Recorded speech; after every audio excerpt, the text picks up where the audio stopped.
Welcome to the stream, everybody. It's another wonderful Bloodborne Return to Yharnam day. I think we're just going to get right into it. I think I'm prepared to just jump into it right now.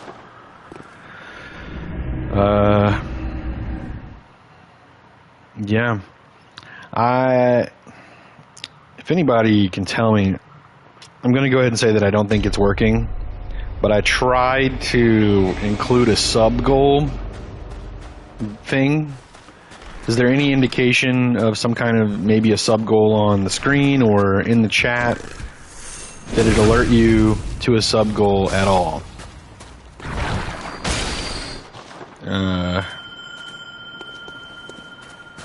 Other than the title, because I know the title says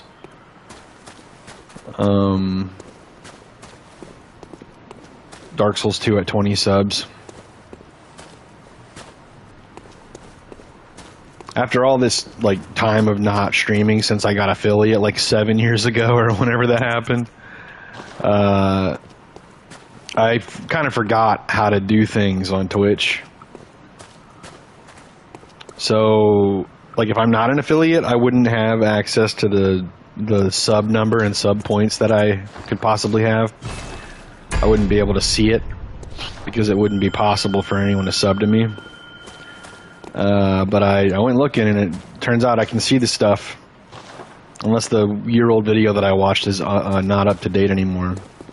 But it looks like I can be subbed to, and I can control sub goals and stuff. So,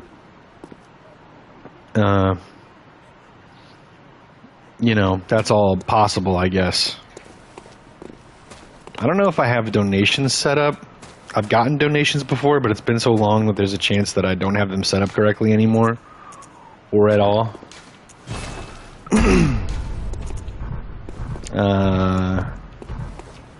Ooh, maybe we're getting invaded. That'd be nice if we could just start off with fairly good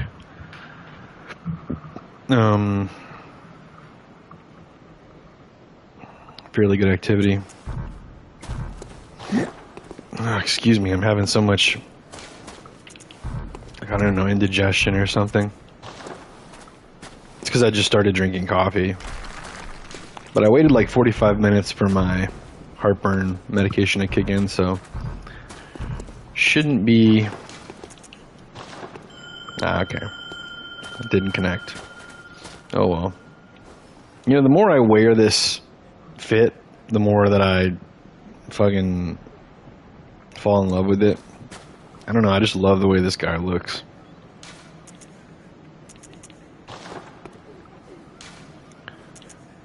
Need a more... I wish there was a more fitting gesture for me to perform in this game.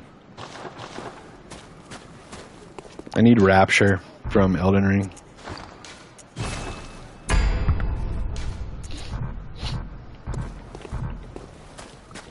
Ay, my.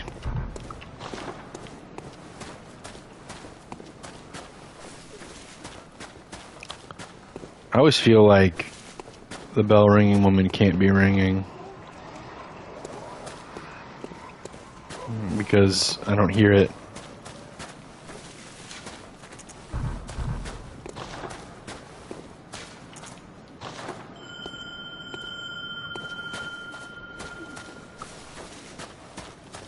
And I don't see the thing flashing across my screen.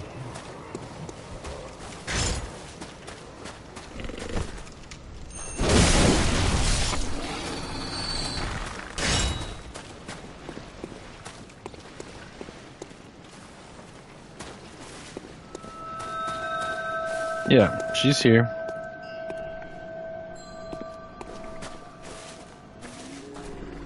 Yeah.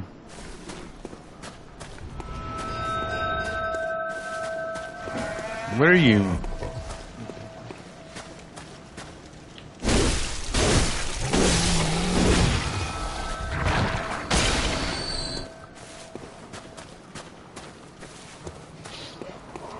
Might have to switch builds or go to the loft.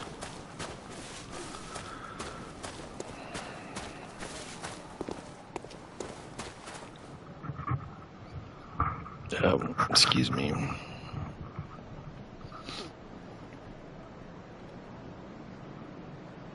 Oh, there we go. Oh, I'm getting invaded.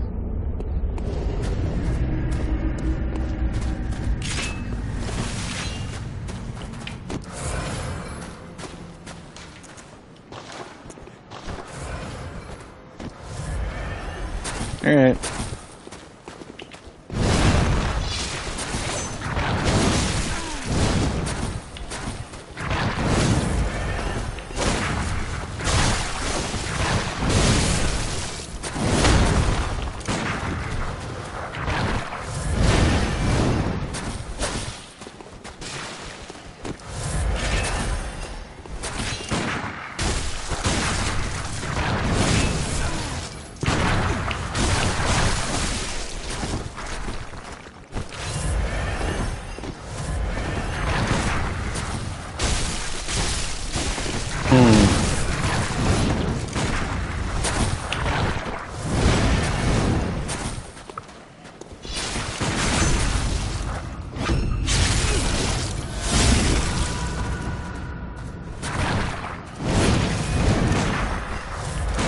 I'm an idiot.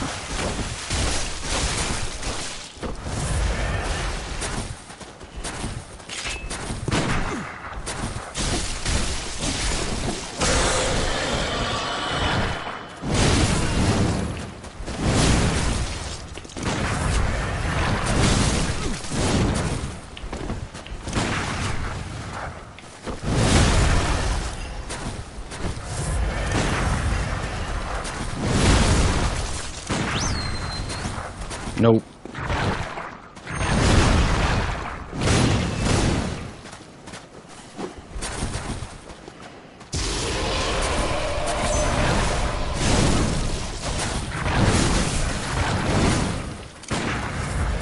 Dude literally just backs away and heals literally anytime he gets hit.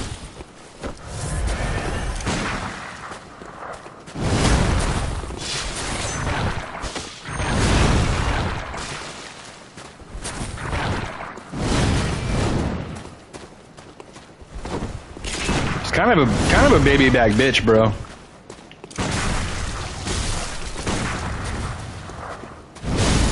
Kind of playing like a little bitch. Okay. Honestly, kind of playing like a little bitch right now. No offense, I guess, but kind of playing like a bitch.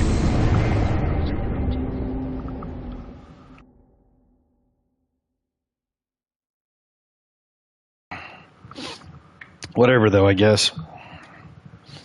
Something about the way people, like, passive players in Bloodborne piss me off more than normal passive players. I think it's because you can heal so quickly in this game. And I don't know, I feel like parrying a heal is not as reliable as you'd like it to be. But also, he literally, anytime he got hit, he would just back away and heal. And I know that I should probably be more aggressive on that, but my weapon swings so slow. It's basically just somebody playing with a quick weapon, taking advantage of a slow weapon. And I mean, you know, I know I choose to play with the slower weapon. I don't know. It just bothers me when people, like, almost play around the slowness of it with their quicker weapon that they never switch off of, and you know they never switch off that shit. And I don't get annoyed at every person using a quick weapon that I fight. So, I don't know. I feel like it's just a specific type, and that person was one of those specific types. I've also been getting, I don't know, the last 2 days, a little saltier than normal.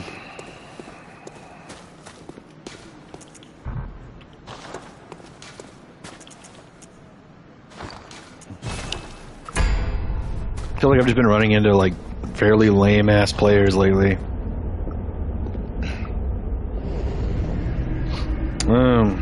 This is a very different person.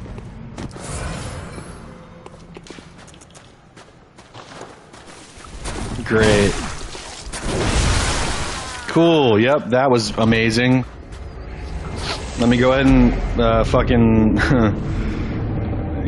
I think it's like the fucking same exact build as that other guy that I didn't like fighting against. I'm gonna have to fucking block people again today, aren't I?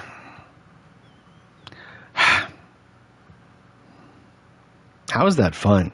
Swing once and then do a giant AoE that just fucking kills me without any real contesting.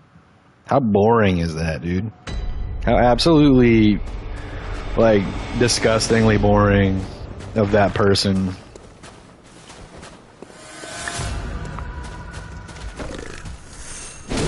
Unapologetically boring, bro. Panda. Gamerman gave you 2 weapon slots for a reason. Also, bro, gotta get hit with the blood fart attack. I mean, yeah. I mean, I've got a quicker weapon on the other weapon slot, but it's just, I don't know.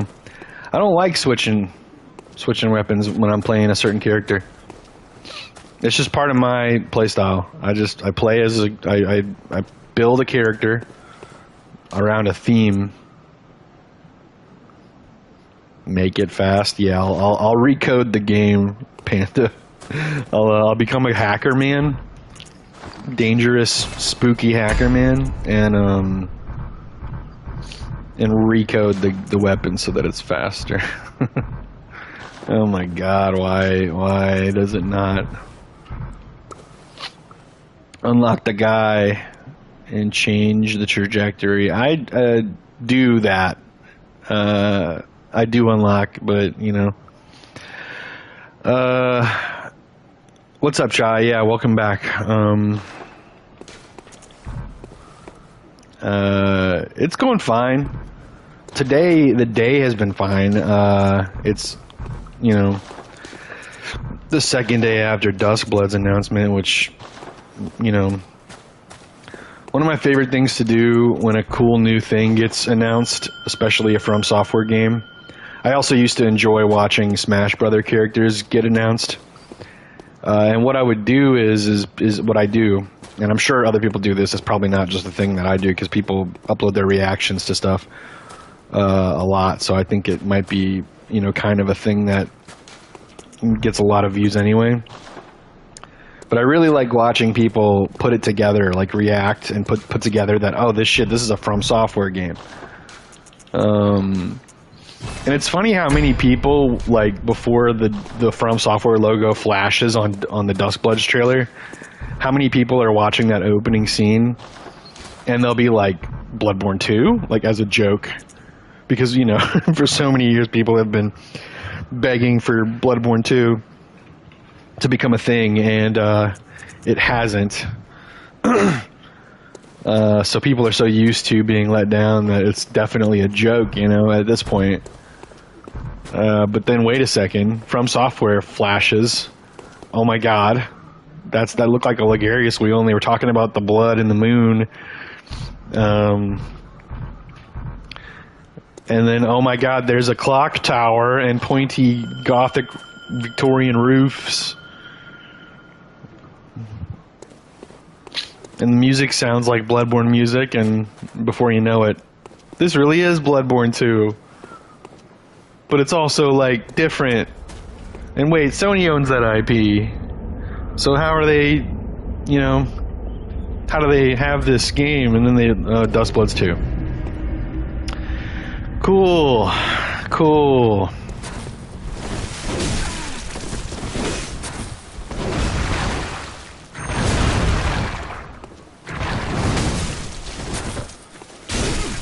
Dude, the range on that fucking weapon is such bullshit, man.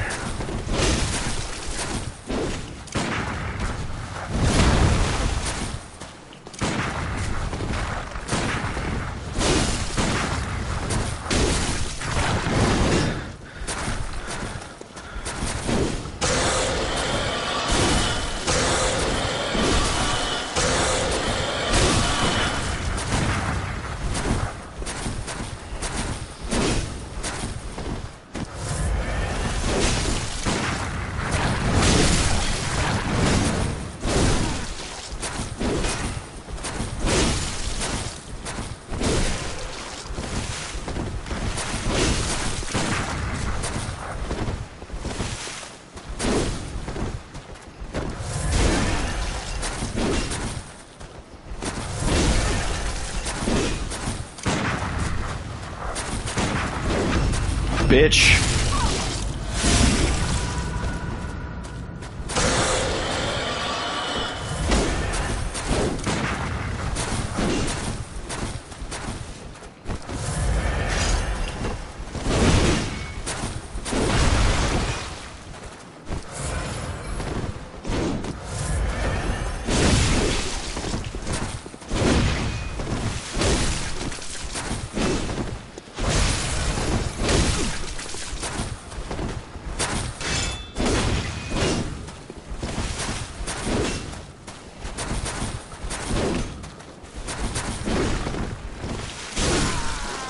I'm blocking him. Fuck this person. Fuck this person.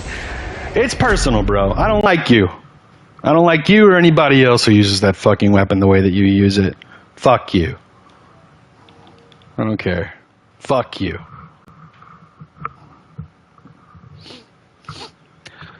I don't like fighting that weapon. I just don't. Especially if they use it the way that they do. I feel like it's a thing that they're doing because they know it's easy and fucking lame as fuck.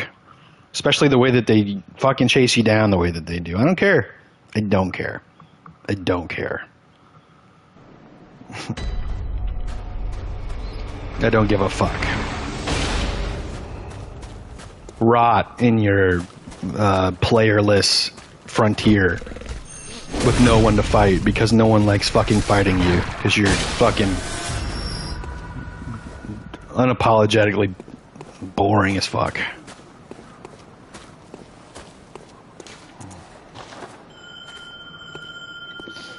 Three no connect beast for us. Yeah, I know.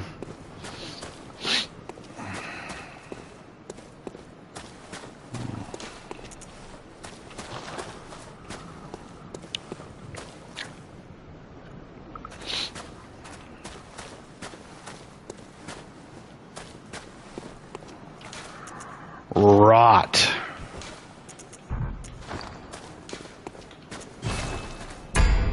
So fucking frustrated after fighting that guy twice. It's an insta block. I'll let everyone know right the fuck now. Insta block. You bring the bloodletter in here, insta block. And you use it like that, fuck you.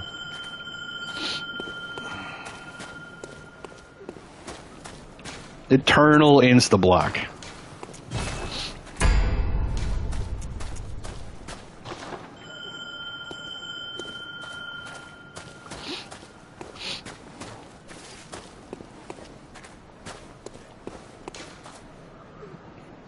Fixing Frontier one player at a time. Yeah, whatever. That's fixing Frontier. I'm not fixing Frontier. I'm fixing my own experience in the Frontier.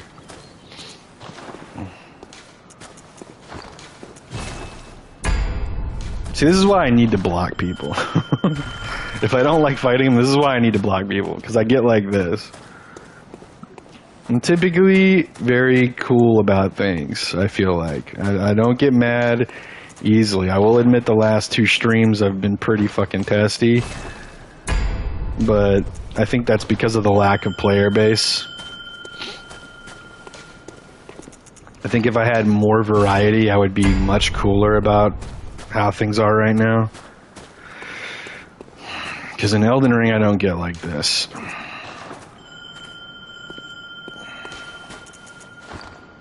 Oh God, I'm like autopilot spamming and it's not doing anything. And then soon we'll be playing Liza P anyway, and then there'll be no PvP in that. And not that I don't want a PvP, because I do. But between the lack of player base in this game and the other games, and then the toxicity of Elden Ring gang squads,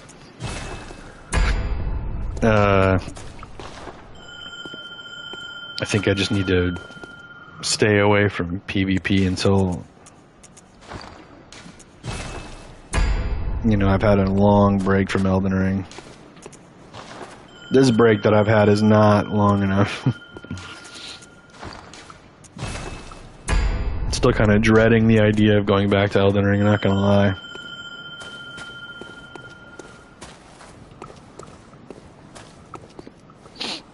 Dash forward, hit R2. That's their whole playstyle, man. I just don't understand. I dash forward and hit R2. And then because I just took away 70% of their health bar, I'm going to dash forward and hit R2 again. And if they don't parry me, I'm going to kill them. Sometimes I'll do that stupid fucking AoE move, which I assume is the L2. And you know, unless they back away 3 times from me, they'll get killed, because that also takes like 70% of their health bar. And yeah, they can heal while I'm doing that, but I'll just dash forward and hit R2 again.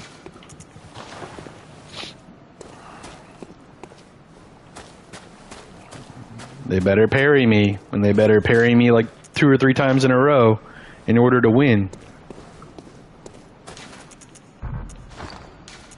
Or they better also have a bloodletter and be doing just as much damage as I am.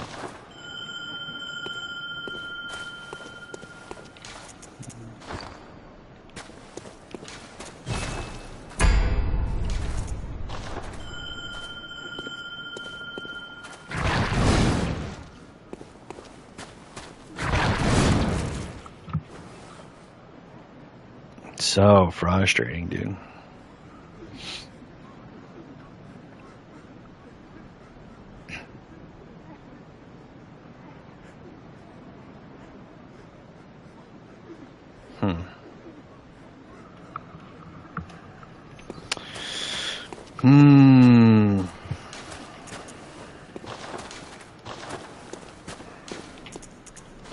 I unblocked a bunch of people that I had blocked before, so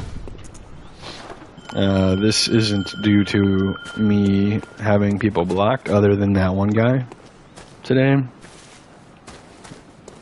Although I think there's like 1 or 2 that I might have blocked yesterday just because we fought each other a lot. I could probably go unblock them. Okay, yeah, that's right. There was a guy named Devonde. I wasn't crazy about him. Shadowfax was really easy, and I beat them like 4 times and finally blocked them.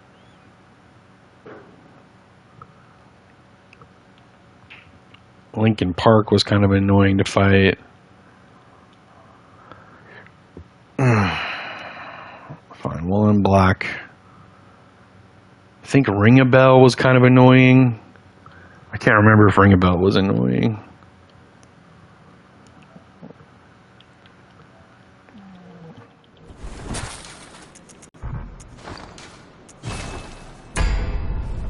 Fucking Frontier 1. Oh no, you're fixing. Okay, you're still. I thought you were saying like the fucking Frontier is dead or something like that. Then I realized it was just the same statement as before, because no one has spoken chat since. I do that a lot. I start reading chat out loud before I like read it in my mind. I should probably get in the habit of reading a comment in my mind first and then reading it out loud.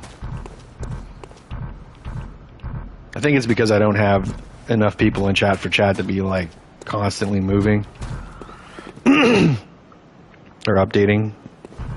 So I'm just reading off everything because there's only a couple at a time. I think once the viewership grows a little bit, God, okay, we gotta give it a second. Give it a second. Don't just spam. But yeah, I'll get used to not reading every single comment out loud. Especially not immediately.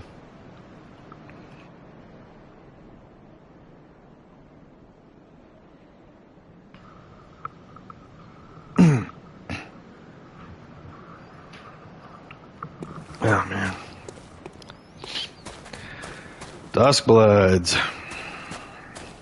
You know, the more that I see PvEers comment about how Duskbloods is priority PvP and how that's like kind of disappointing to them,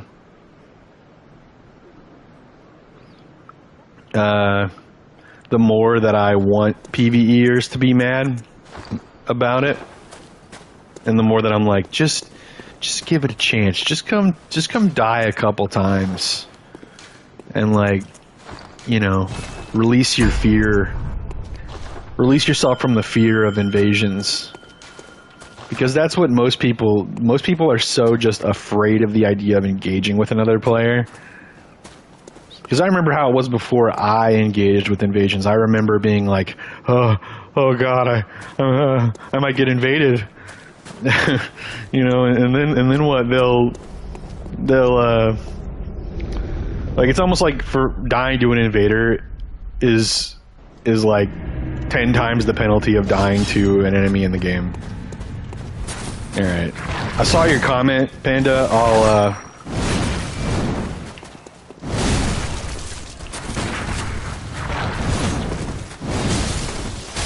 Really? Alright, fine.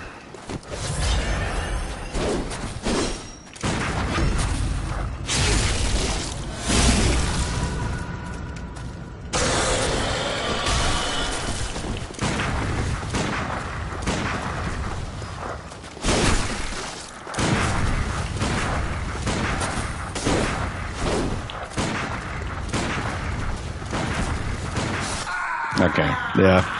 That was my fault for spamming. I started to spam because I thought he was going to heal. Bro, I don't give a fuck! You were going to play around my slow weapon again!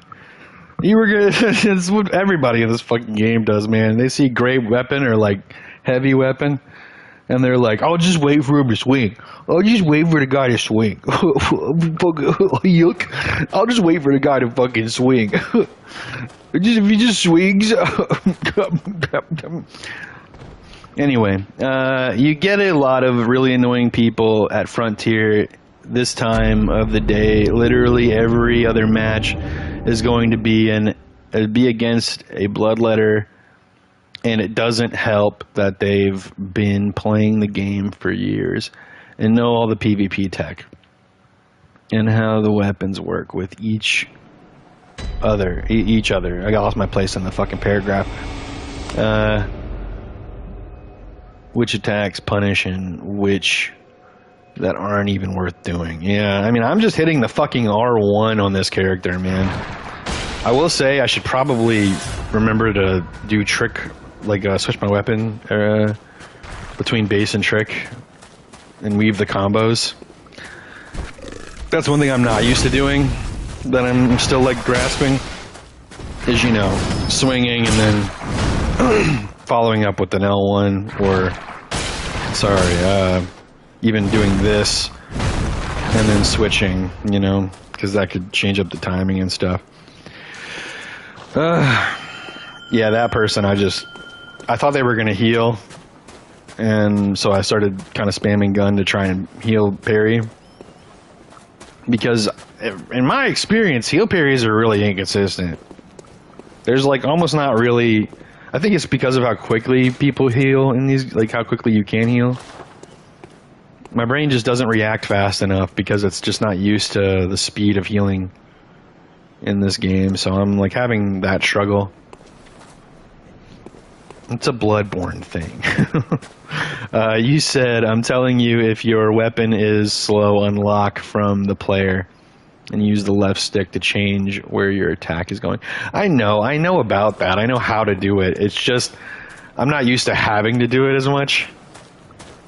I'll admit Elden Ring has kind of killed a lot of my tech knowledge because of the way that Elden Ring is innately. I mean, a lot of players don't even have to know any tech at all to win, especially if they're ganking. They can just spam their AoEs and their never-ending combos, like waterfowl.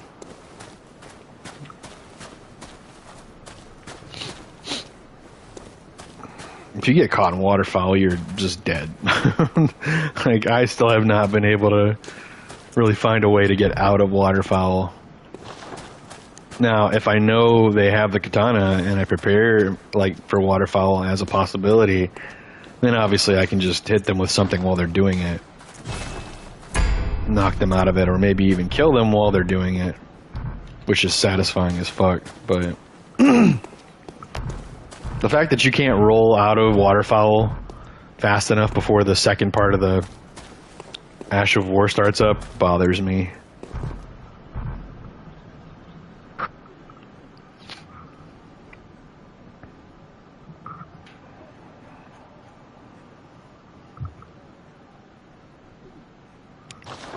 Yeah, maybe weapon tracking in this game is just much worse because of how fast people can dodge.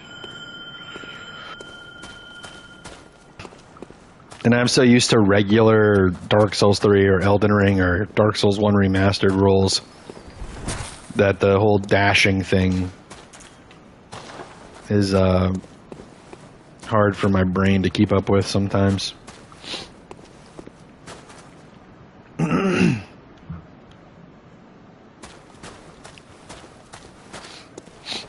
I'm 100% going to be, like, in need of a refresh when I get back to Elden Ring. I feel like I'm going to be healing by pressing triangle and wasting my Ash of War or my spells.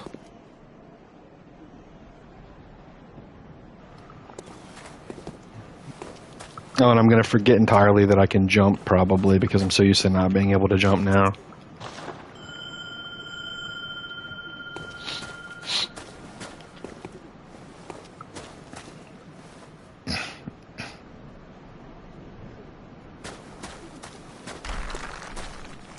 I wonder what the story is with these, like, spiky, clubby things that are sticking out of the ground.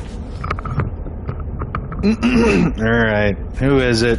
Who's the fucking annoying ass? Oh shit, I've definitely fought this person before.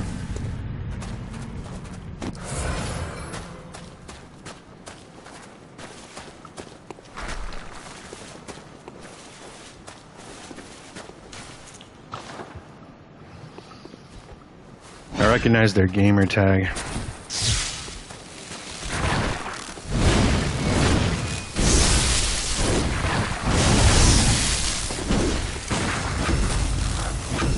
Yeah. This person just kind of swings wildly. I remember them.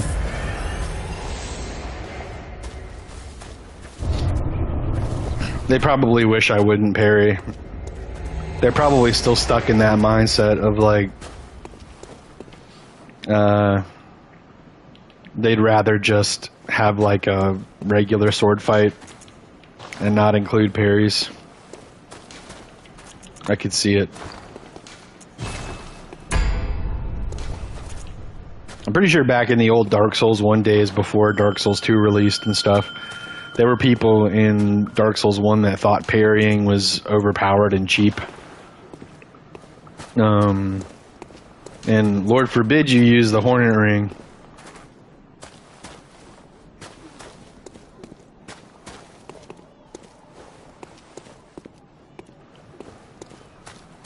I kind of get the Hornet Ring shit because I don't think there is a Hornet Ring in Demon Souls. I don't think there is. Maybe there is. Like a Hornet Ring equivalent. Or maybe it's just nowhere near as good.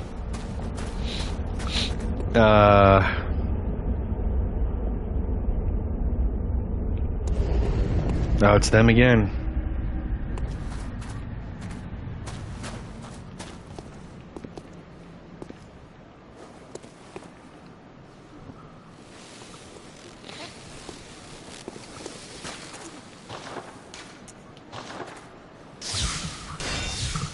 All right.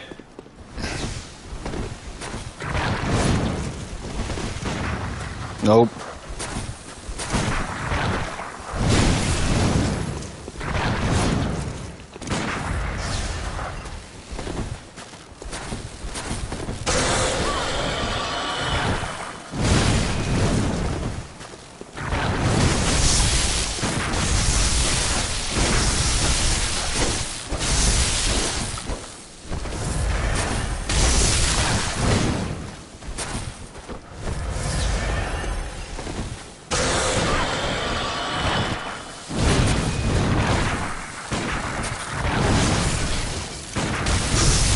Damn.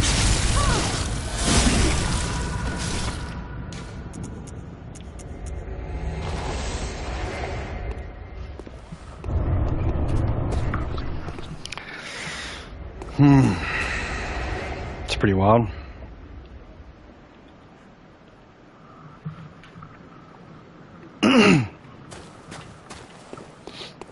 Fighting other heavy weapon users is fairly fun. As long as it's not the Bloodletter. I feel like the Bloodletter counts as a slower heavy weapon, right? That's what it feels like. It feels like a big mace. Or like a halberd. What is it about the Bloodletter that makes it so strong? Because to me it feels strong as fuck. It feels like I die so fast, the Bloodletters. Does anybody have any clue why Bloodletters are so strong?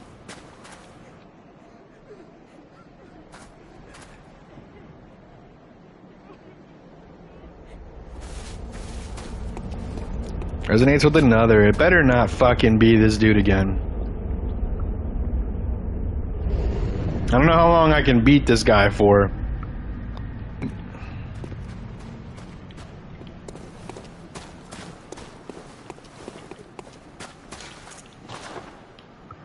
Yep. Let's go again.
Damn. That was my bad. I got greedy. Or I got, what's the word? Overconfident, honestly, against that guy. What's up, Fungineer? Welcome back. Thanks for stopping by. Yeah, that's the first one he's gotten over me, I think. Once he started incorporating the gun, I had to start thinking about what I was doing. But with that, it was just, I kind of just wanted to slam my club on him a few times. I kind of just wanted to bop, bop, you know? And, you know, his weapon swung faster than mine. So I couldn't get a hit off in time. How's it going, Fungineer? We haven't talked in a bit because you've been, I guess, doing other things, huh? What do you think about Duskbloods? I don't know if you're in the Discord. I was over there talking about it on the Discord for a little bit when it got announced. All good. How about you? I'm pretty good. We had a couple annoying people in here earlier, not in the chat, but in the Frontier, that I was dealing with and ended up just blocking because I needed to not deal with them right now.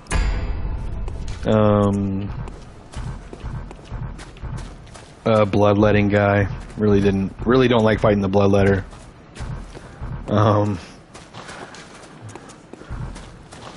Gotta be honest about that. But anyway, yeah, just kind of excited about Duskbloods and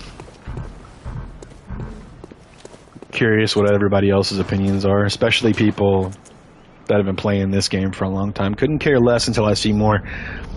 I mean, I don't blame you. Like, it's probably a good thing not to get hopes up, but I'm so invested in From Software projects. Okay, it's just this guy. I might have to block him. Win or lose here, I'm probably gonna block him just to like get them out of my rotation.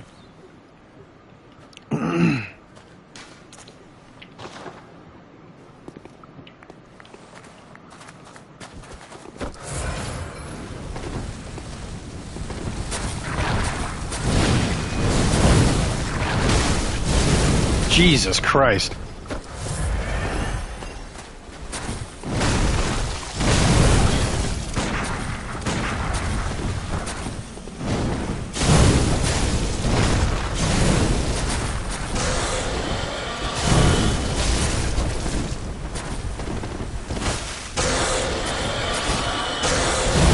Bitch.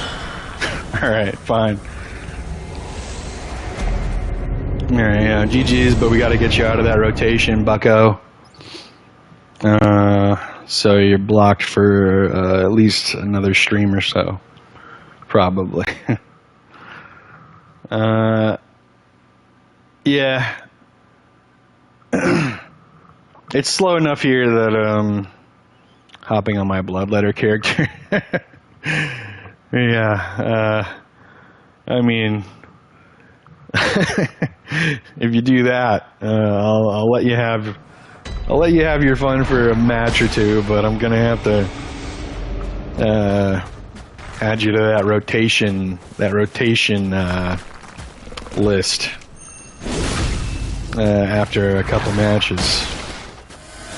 I mean, it'll, everybody pretty much, unless you're actually someone that I don't appreciate fighting against, like Maddie or Black Utopia, then everybody comes off of it.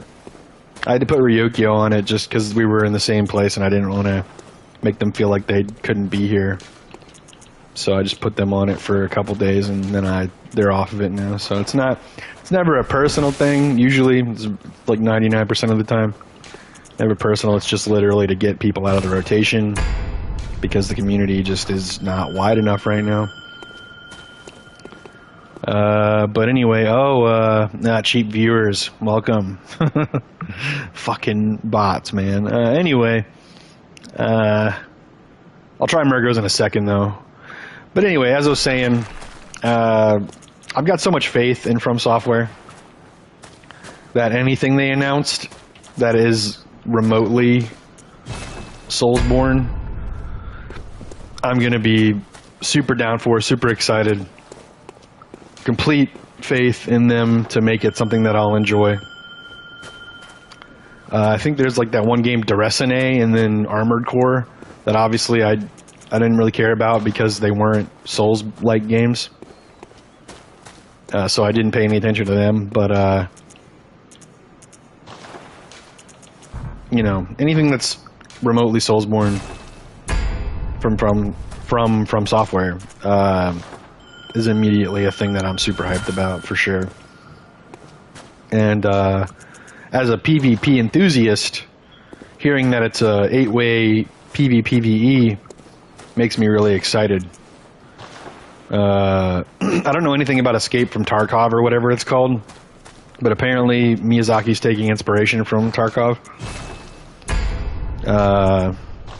So I might look into Tarkov just to get an idea of what we might need to expect. Tomorrow's supposed to be the developer interview thing. Nintendo's supposed to release it. Okay, we're gonna go try Loft. I'm excited to hear what Miyazaki has to say tomorrow. I don't know if it's gonna be like a sit-down video, like stream style thing, or if they're just gonna release a what the fuck?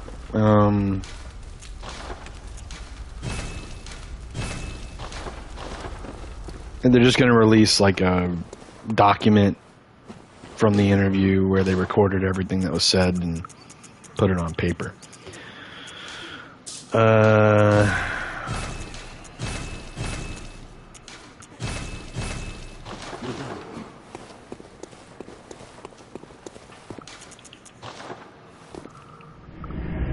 I might switch back to my Holy Moonlight Sword setup. I'm kind of itching to play that setup. Not right now, but soon, like before the end of stream. Because I also have to go switch the gems on it, and that would be a lot right now. Since we already came to the loft.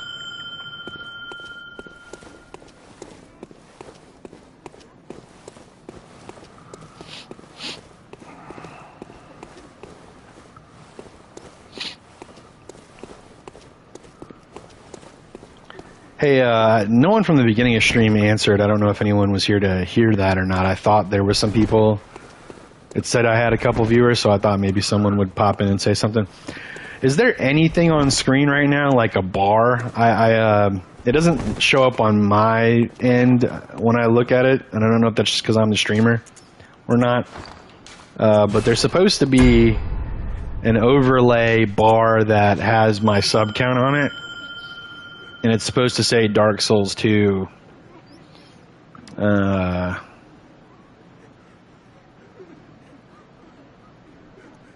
Playthrough at 20 subs. Okay, there's no bar. Interesting. What is that emote? One hand? Is that your favorite emote? You use that emote a lot. Back in the old days, I used to use my Prime sub for Peverson's stream, and I would use his red cracked eye orb, smiling red cracked eye orb emote for everything.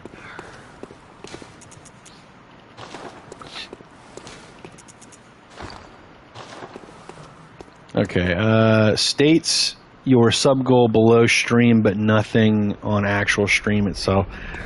Yeah, I figured that might be it. That probably means that nobody sees the alert that pops up for when someone follows or subscribes either, because I'm streaming through PS5 and not through software like Streamlabs or OBS. So it's just probably not.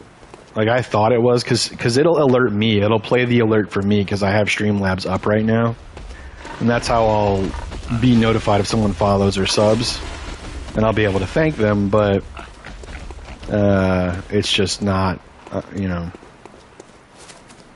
Are these guys doing the soul farm? I mean the echo farm?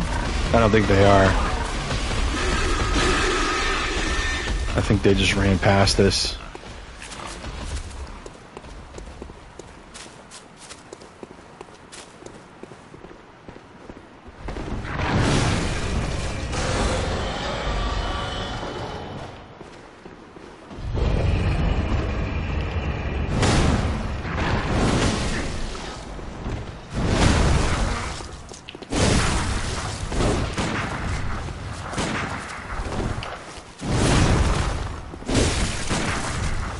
Damn.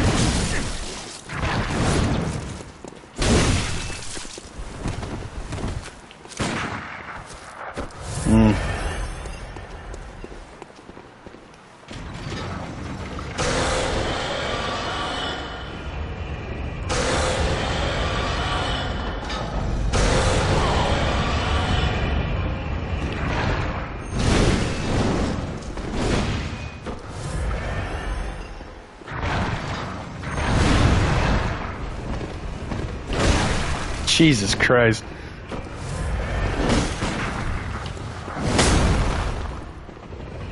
No! No, don't wave. Lame. I feel like I did a pretty good job keeping them off the elevator, though. You come back here. Ooh, annoying.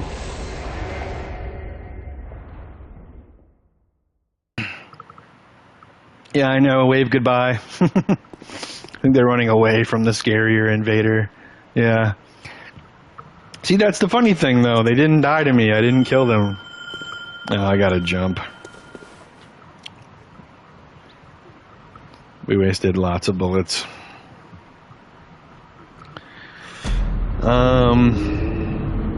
I was talking earlier about how I really want...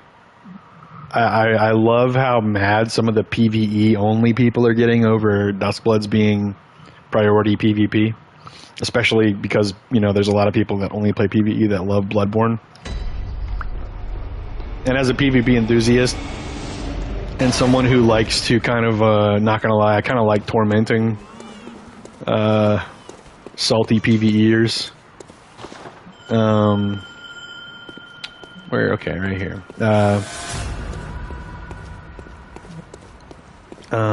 Brain hurt. I'm like, I'm kind of, it's funny to me to watch them be mad, and then I'm also like, but come on, just give it a try. Just give PvP a try. It's not that scary. Because like I was saying earlier as well, that I remember what it was like before I engaged with PvP. I was terrified of it. For some reason, dying to an invader felt like it had twice the amount of consequences as dying to an enemy in the game would have. But the truth is that, you know, a death to an invader is nothing special. Especially, you know, these days when people can't really do the same shit they used to do. Like, you can't soul suck in any of the games except for Demon Souls. You can't, I don't know. It's way harder to drop items or do anything that could, like, corrupt someone's save. At least on console. On PC, obviously, it's really easy still to do that type of shit. But it's much harder because of the cheat engines that they've installed. Anti-cheat engines. And done with their connectivity and stuff. It's way harder for actual negative effects to occur. Oh, look at these other ghosts. Wow. It's funny how every now and then I get a bunch of ghosts on screen. How come you don't go lower level for invasions then? I actually have the level 78 build, but it's just not finished, really. Like, it feels like it's missing something. And I don't have gems. Like, I have the tear droplets from because I farmed the winter lanterns down here for 19%. That aren't too bad. But, like, it's just a Chicago and an Evelyn and Beast Roar, and something just feels not right about that build. I think I need to round it out more or something. I don't know. It's just I don't have a lot of fun when I play the Chicago build. I'm going to be honest. And I just so happened to make the Chicago build. That was an accident. The level 78 build that could probably get more organic invasions. Okay, yeah, okay, it's still the same. No one said anything new. I can switch to that build right now. But it also doesn't really get many more invasions anyway. And Return to Yharnam is almost over now, so I feel like a lot of people probably got their fill and are moving on. Because I can imagine that not even that many people came back for Return to Yharnam anyway. Like, let me go throw on level 78. Oh well, rip Bloodborne. I mean, maybe, I don't know. The sad thing about Duskbloods is that even though it might, you know, be the game that a lot of Bloodborne fans were hoping for, it's on a Switch too, and it's not a main story game. It's not a mainline story mode game. So, like, you know, there's still kind of a hole to be filled there for Bloodborne fans, I feel like. Oh, look, we can even just immediately jump right into it, too. But yeah, see, I mean, I have this character. They are blood level 78. Blood tinge is the highest stat.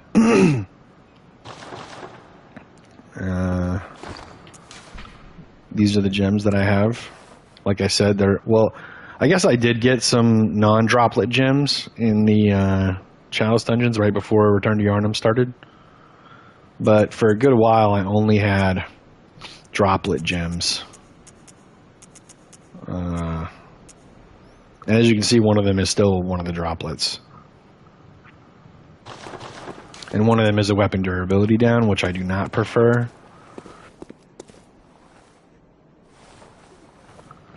I prefer it to be a stamina down or beast or kin down, obviously.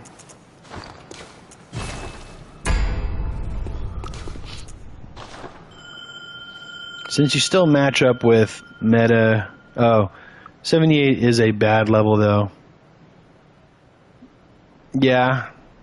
I'm going to be real with these gems are ass, bro. Yeah, well, I didn't find the one... Like, okay. Before Return to Yharnam started, I focused a lot on my 125 character for meta PvP. And then after I was done, because I also didn't understand the Chalice dungeons for a while. I didn't realize that once I opened up my first FRC depth 5, that I could just go to any depth 5 FRC. I thought I had to play through all of the story dungeons, and I would just get better gems while playing those. And then I realized that I had to farm specific dungeons for specific gems with like a couple, maybe like a week left before it. So a lot of that time went to farming the specific bosses for my 125 character. And then I only had like a day and a half or 2 days to work to get gems for this character.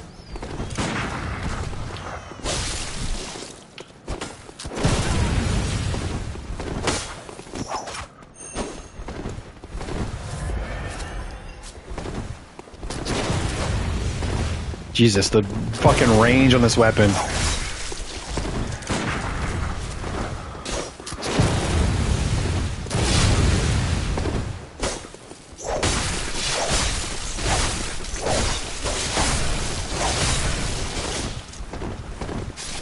Oh, I fucking died to my own Chicago. I never play this character. I'm not used to them. Oh well, anyway. The range on that Chicago is so much shorter than my other weapons that I use. I am not ready for that range.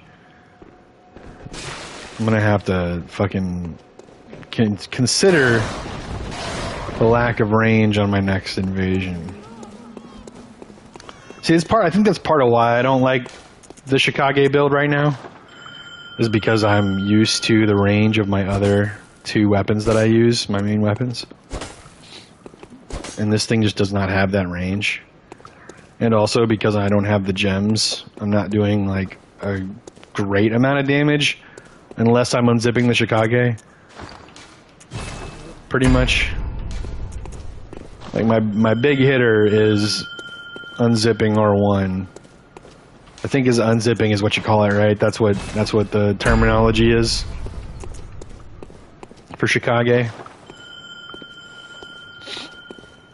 Unsheathing. Anyway. Yeah. So slowly and quietly this build has kind of become not my favorite. People are sleeping on strength Chicago.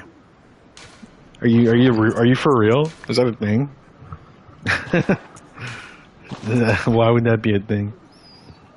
It's got E scaling. Unless you are talking about putting strength scaling gems on it. Chicago untransformed is hot garbage. Oh, yeah. Good to know. I've heard about 2-cat setup, but I didn't have time to farm for 2-cat. Next return to Yharnam, I will have probably a 2-cat Chicago with better gems, probably the perfect gems for the build, because I'll spend way more time farming for the perfect gems. And then I'll probably have perfect gems for my Amygdalin arm on the other build and my Holy Moonlight sword by then. And do I have tier 3 runes on this character? No, I only have one tier 3 rune. I don't have the other. I think I actually have a tier 1. Is that what that is, a tier 1? It's like faded. Alright, well, maybe let's go try Frontier. It's weird how if you run from the other direction, the dog doesn't come after you. But if you run from that direction back to the lamp, it does. I heard somewhere... Oh, you know what? No, it was an April Fool's video. That's right. There was a guy who did an April Fool's video. I'm pretty sure this was part of it. He was talking about how that the original Demon Souls remake, or sorry, the original Demon Souls game didn't have warping between zones. You had to go back to the Nexus, and that they did the same thing here in Bloodborne. But that somewhere in an interview they mentioned that that after Demon Souls remake they considered warping between zones or whatever, but that doesn't make any sense because they already did it in Dark Souls 3. And I think Dark Souls 2 also had warping between zones. Oops. You're not supposed to be standing up yet. Okay. Cool. Because imagine how much easier things would be if they would just let us warp between zones. I like the way my character looks when you can see their arms all the way. Just something about this armor setup that I really like. I would prefer to have something draping down from my waist to cover up my waist and thighs a little bit. Like, you know, I talked about how I would maybe wear this if it didn't have like kind of a feminine figure to it. Just because this is a male character, and I don't know. Personally, for me, that feels a little weird.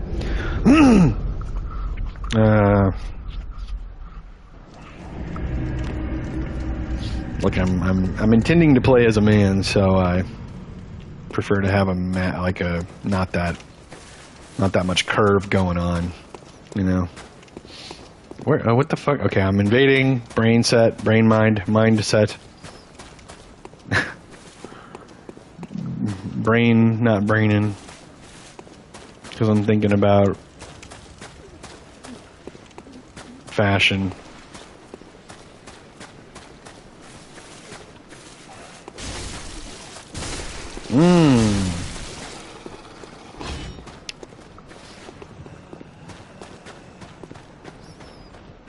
Ah.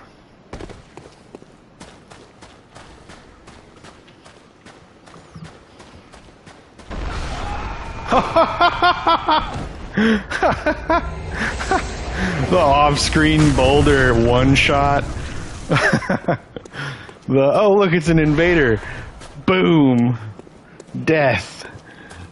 That was great.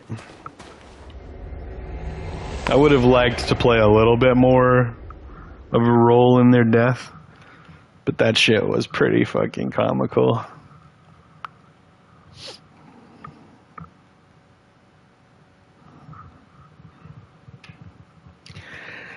Yeah, it sounds like this build just isn't nearly optimal.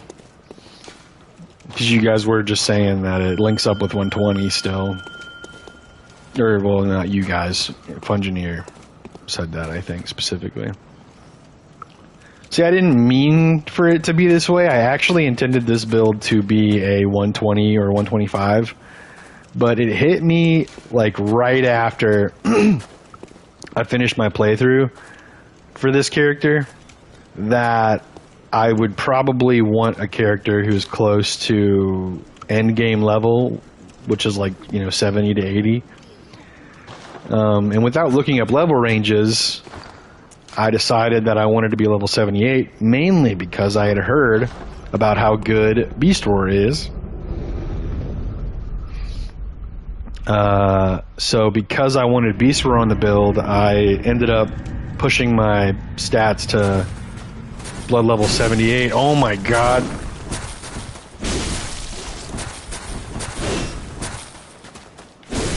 Jesus Christ. Wow. What a loser. What an absolute fucking loser, bro. Didn't even like let me get situated and then chased me down. Clearly a PvP setup. What is the obsession with Bloodletters wearing that armor setup? What is it? Is there something about that armor setup that just works really well with the Bloodletter? Because that's like 5 Bloodletters that I've seen that are dressed exactly like that carbon copy, fucking copy paste, cookie cutter ass. Knew how this was going to turn out the moment I saw the PSN. Who is that? I did not see their PSN. I didn't have time to catch it. Is that what they do? You know what? Maybe they're on my recent played. Probably not. Was it QN Ting?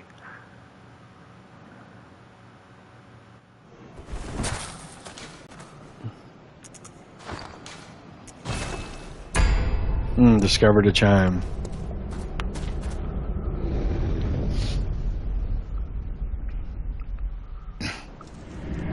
Ah, same person. Jesus Christ! Alright, well, enjoy getting blocked as soon as I can block you, motherfucker. I mean, I can block him at any time. I just need to write down their gamer tag, I guess.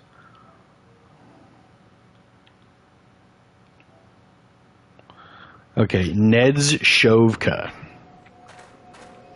Let's get him out of here. Let's get their dumb little bum ass out of here.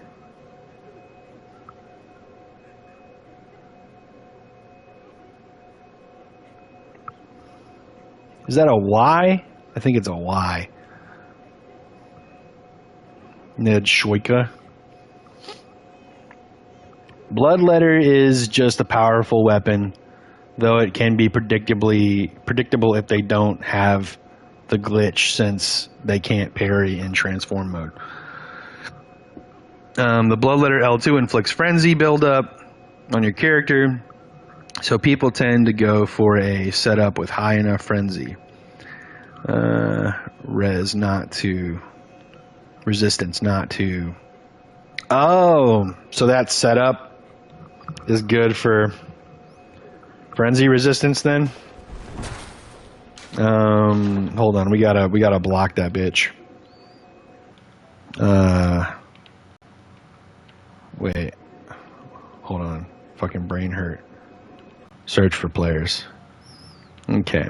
Enjoy losing someone to fucking show up in your world, you dumb motherfucking piece of shit. Nettie Shoika. Well, that definitely wasn't their fucking gamer tag. Maybe it was a V? Yeah. It just looked like a Y because there was like a part of the map that was fused with the V. Oh, Nightbot deleted. Oh. Why did that do that?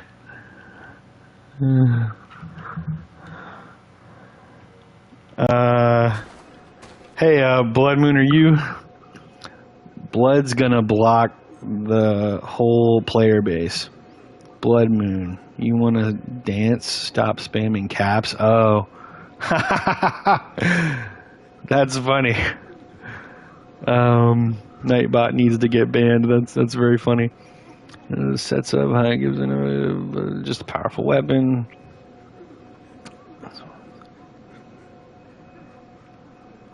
Okay. Okay. All right. Cool. We're caught up in chat. Yeah. Hey everybody. Welcome Swan. Welcome Blood Moon. I'm not blocking. Okay. Look, I block. Here's a list. You want a list of people that are staying blocked on my fucking list, just so we can. I'll tell you right now. I don't know if you guys. I assume you can still hear me this whole time that I'm talking. All right. So staying blocked. We got Maddie, Brown Lynn, Black Utopia, Hersey Clopper, Schnooks and Cooks, Donald Trump P with an underscore in between the Trum and the P.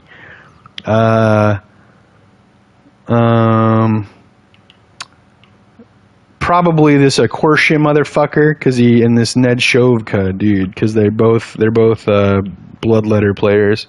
Schnooks and Cooks is also Bloodletter, and Hersey Clopper just backs out of games like a dumb little bitch.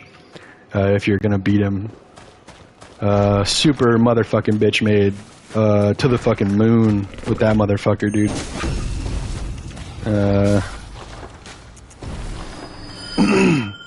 But yeah, anyway. I would have blocked you eventually anyway. Well, good. Because I kept beating his ass. I think that's the funniest thing, right? Is that I'm like a fairly new Bloodborne player when it comes to like the mechanics and the tech. Like I just don't know all that stuff, and it you know, against an experienced player, I'm most likely just going to get my ass kicked. When it comes to Bloodborne specifically, but Hersey Clopper, I beat him like 3 or 4 times in a row. And what he does to me, I don't know if he does it to y'all, as soon as I kill him, he backs out. Like as soon as he knows that he's dying, which is because I keep parrying him and visceraling him, which is even funnier to me because he has that moment of, oh, I'm parried, definitely gonna die, definitely backing out. And then I don't get my echoes or my insight for beating him. And he's only gotten me like 1 time, and I didn't do that to him. So he got his echoes and his insight. Oi. Oh, really thought you were gonna swing.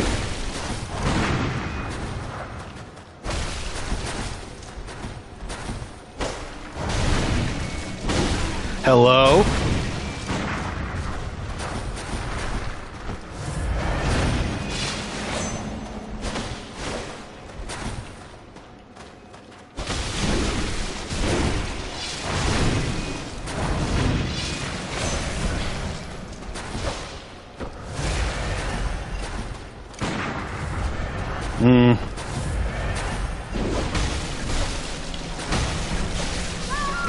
Oh.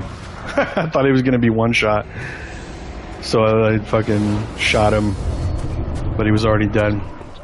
Anyway. Prepare for deportation. Well, not only do I not like bringing politics into my video games or my streams or anything, but he also just didn't play in a way that I enjoyed fighting against. Also, in the second matchup we had, I just happened to die against a wall, so I had to look at his ugly face. Because he had his character tricked out to look like Trump. So I was like, ew, gross, block that bitch. Make me look at that hideous face. Let's see. Might be good for BB if it sells well. Hold on, not buying Switch 2 for that. Oh god, what are we talking about? Oh boy, there's a lot. Hi Swan, hi Blood Moon. How goes it? Not buying. You guys are just talking about Duskblood. That one might be good.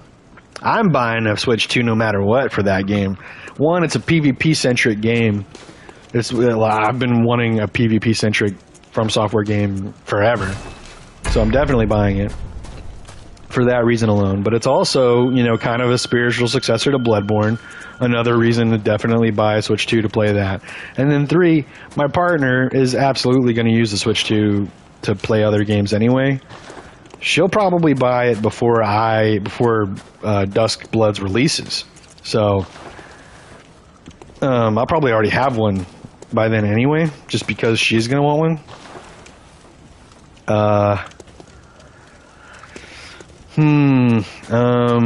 So yeah, lots of reasons. And then obviously I'm clearly trying to, you know, make this something.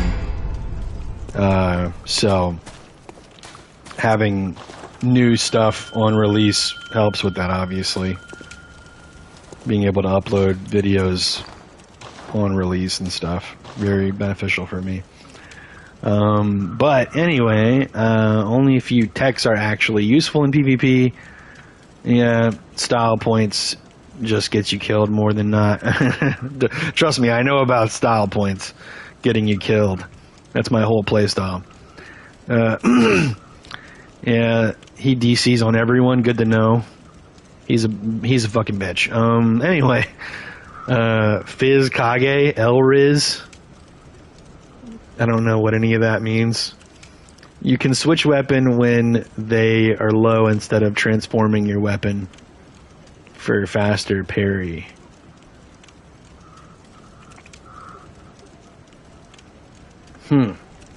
It's not as common as all the Joker and Heisenberg cosplayers. Oh, the Trump thing. Okay. I had the privilege of killing him with the cannon twice, so I didn't get the opportunity to look at his face. Oh, yeah. Seems like it's just a poke at Night Rain by Nintendo to compete with. I mean, I don't know about that. I feel like it's more so FromSoft. It's Nintendo wanting a game that sells their console, as well as maybe just, I don't know, maybe they just admire FromSoft enough that they want an exclusive title by FromSoft. And then also, it's FromSoft giving the middle finger to Sony for holding Bloodborne hostage, I think. Ooh, shit!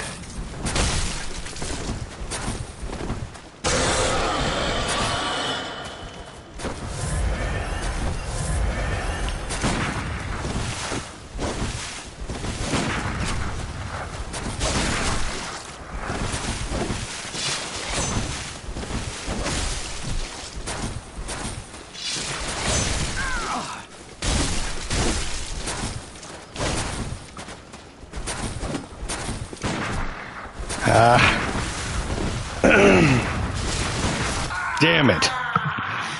What are with these people that are attacking me immediately out of spawn? Fuck off, man. Still waiting to Beer Garden. Wait, what? Still waiting on Bear Garden to use Kage one day? Who's Bear Garden?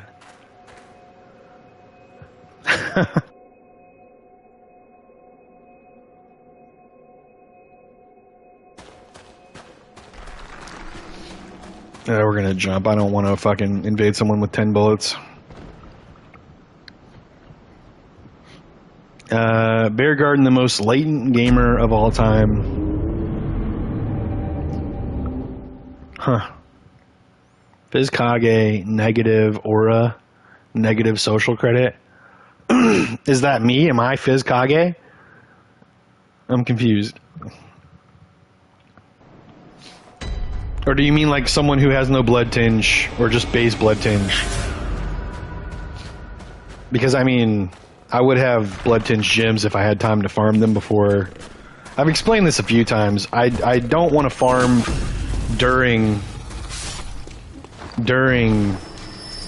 Return to Yharnam because I did all of it. I did most of it before Return to Yharnam, and now I'm only playing Bloodborne while I stream, and I'm not about to go farm while I stream. After all the time that I spent farming while streaming earlier, and no one was watching that shit, except occasionally one of my like well-known friends would pop in and say hello. So, I mean, unless you guys want to watch farming, I don't intend to farm for gems again until next Return to Yharnam. I'll plan to have everything maxed out for Return to Yharnam next year, or next time, whenever that is. Fizz Kage is just bad. It can always get worse. You can always get hit with a numbing mist as you're joining. I mean, you're not wrong. He's an ascended legend at Murgo's. Okay, wait. He lives on Taiwanese moon colony. On a Taiwanese moon colony.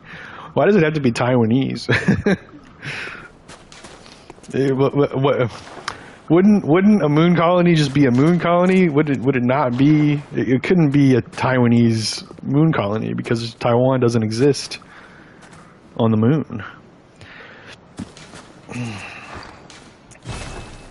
They could call it New Taiwan.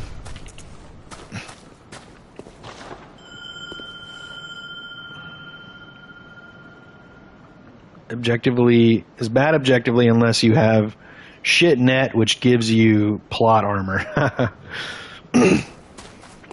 Under my current conditions, I don't think I'm the shittiest net. I don't think I have the worst connection, but I definitely feel, especially here on Bloodborne, the connection feels bad like 70% of the time. No, sorry, not 70, 30% or 40%. I was thinking that it feels fine 70% of the time. Like that fight with that dude I just fought in the lamp area where I shot after he died. That fight didn't feel laggy at all.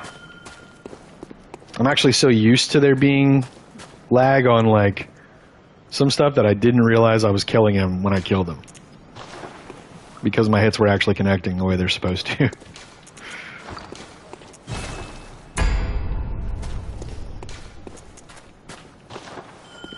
Alright, I'm thinking about switching to my other build and going Holy Moonlight setup in a second here, if we don't get an invasion. Because yeah, I'm not gonna lie, I just don't really love this build the way that it's set up. I might even delete it and start over. We'll see. Or I'll bring this one to 125 just to round it out better. And I'll create a better one for lower levels next time that there's a Return to Yharnam. Bear Garden and Sherlock are both legends. I have not run into Sherlock or Bear Garden yet.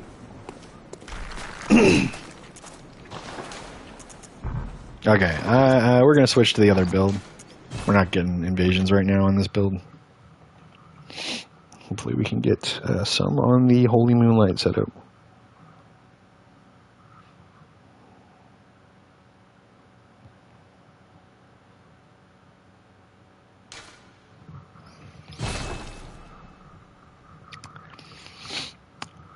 I watched that advanced healing guide video, and I saw that you can get safe heals off of charged Holy Moonlight tricked version R2s.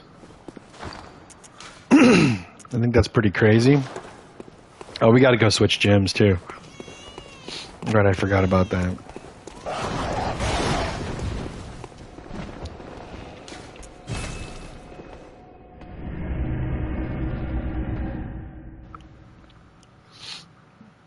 Pretty sure he's from Taiwan. Oh. So you think because he's from Taiwan, he would just move to a Taiwanese moon colony? That's crazy, bro. All right.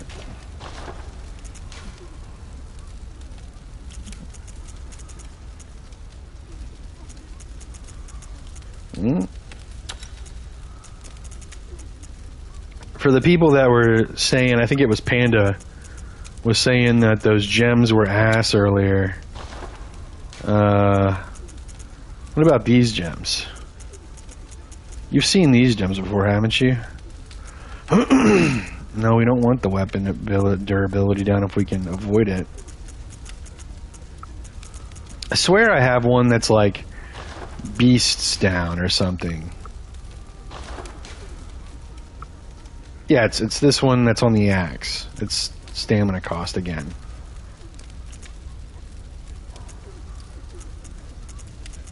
Okay, you go there, and we'll.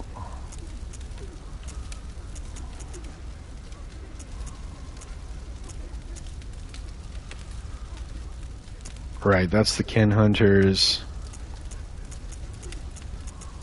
Am I losing it? Yeah, here it is. Okay, cool. And now, where'd you go? Where are you? There you are. 844 AR, yay! We have no helmet.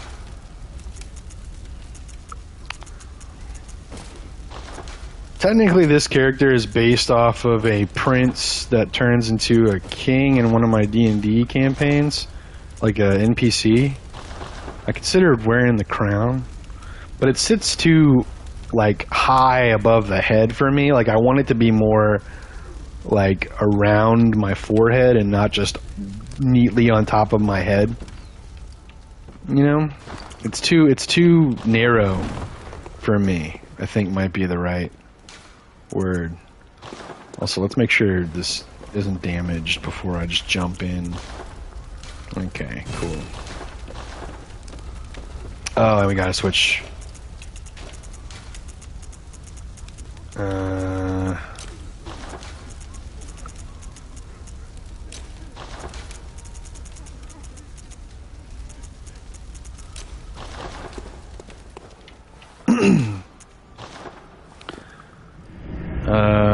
Okay. It would explain the net. Who? What? Oh, the Taiwan thing. Above 20% is good. Yeah, 25%. My bad. Is good. Well, yeah, that's what these are. And one of them is the plus 65 scaling with 12% extra.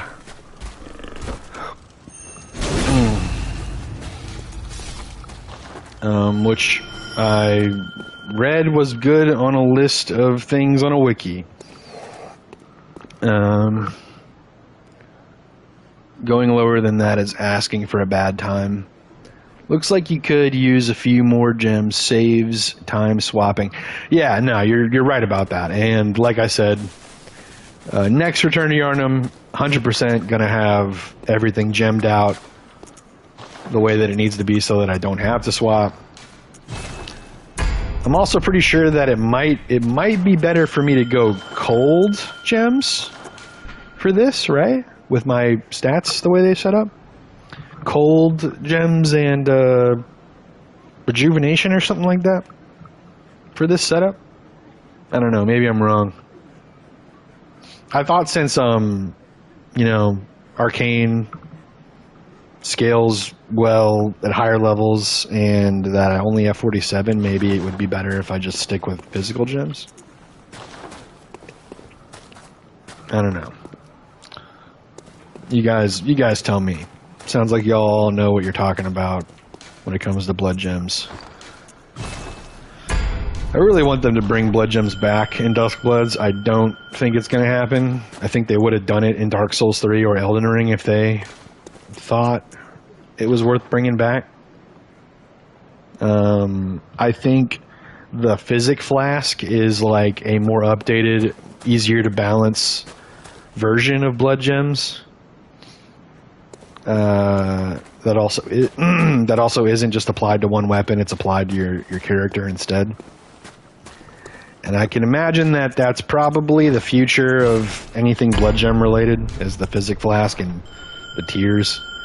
They'll probably call it something different in the future games, but you know, Nourishing would be okay.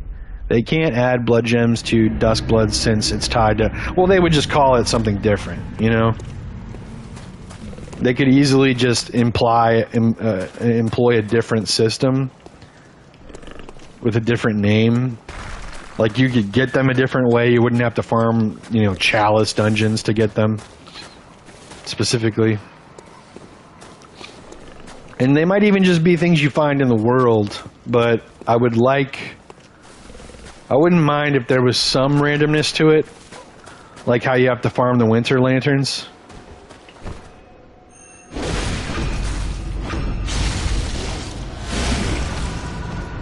Wow. Okay. That was weird. What'd you say? Hematoma jewels? I mean, no. So they wouldn't even have to be... Okay, so like I was saying, I think, in my opinion, the Physic Flask and the Sacred Tears, or whatever you call them, that you put in the Physic Flask in Elden Ring. Maybe you didn't play Elden Ring, I don't know. In Elden Ring, you have the Physic Flask. It's like a separate flask from your Flask of Tears that you drink for health. For health, that came out weird. I think I was going to say healing and health, and they mixed together, and I said health. Anyway, you know, you get to put two different tiers into the flask, mix them together, and it you know, it doesn't create a different effect based on the two tiers. I think that'd be kind of cool. But you know, you put those in your flask, and then both of the effects that are tied to both of those tiers are now a thing that applies to your character.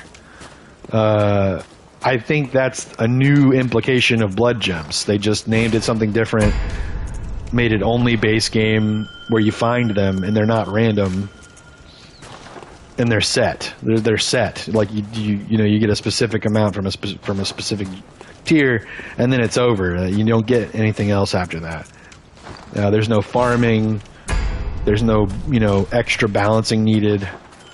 You just get the tier, and the tier is what you get. I think the Physic Flask is still cool.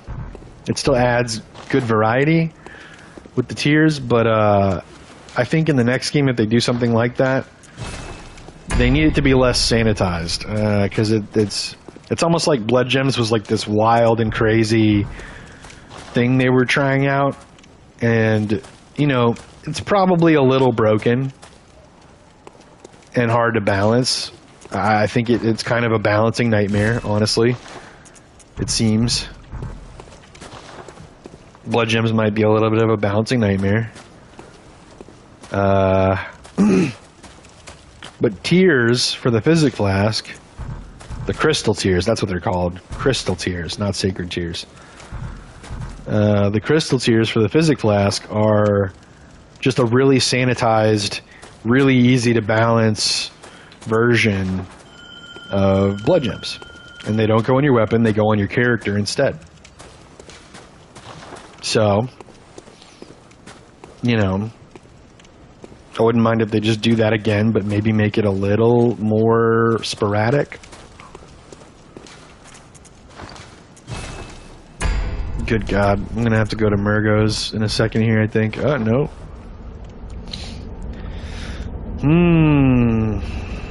Oh, that was a... Look at the plant up close. It's got like fucking...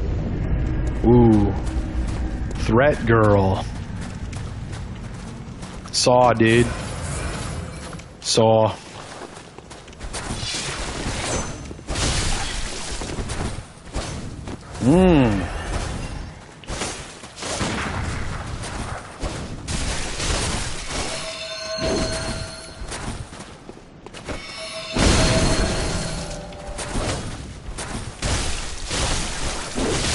Ah, we killed each other. I'm okay with that. I was hoping to just keep them from healing long enough so that their Shikage would just kill them. That's pretty funny.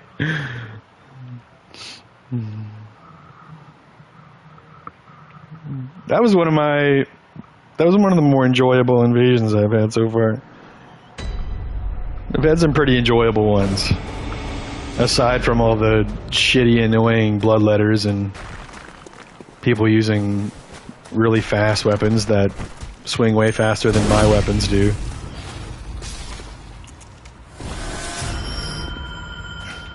I think currently this is my favorite setup. Can't lie. I do like the Amygdala setup a lot. I'm going to be keeping it, if not just refining it a little bit. But yeah. This is my favorite setup, for sure. Out of the ones that I've tried so far.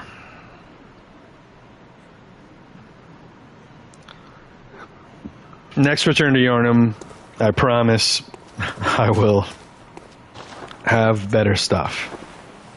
Or maybe before the next one, you know, they'll announce. I mean, we'll probably have one before any even an announcement of some kind of future Bloodborne property, actual Bloodborne property. I'm kind of worried that if they do a Bloodborne 2,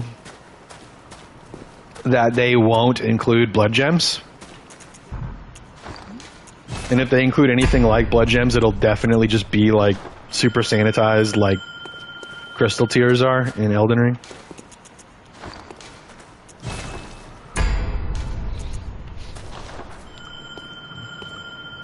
That's an interesting question. What's everybody's hopes for a Bloodborne 2? Anyone want to chime in and talk about what they hope?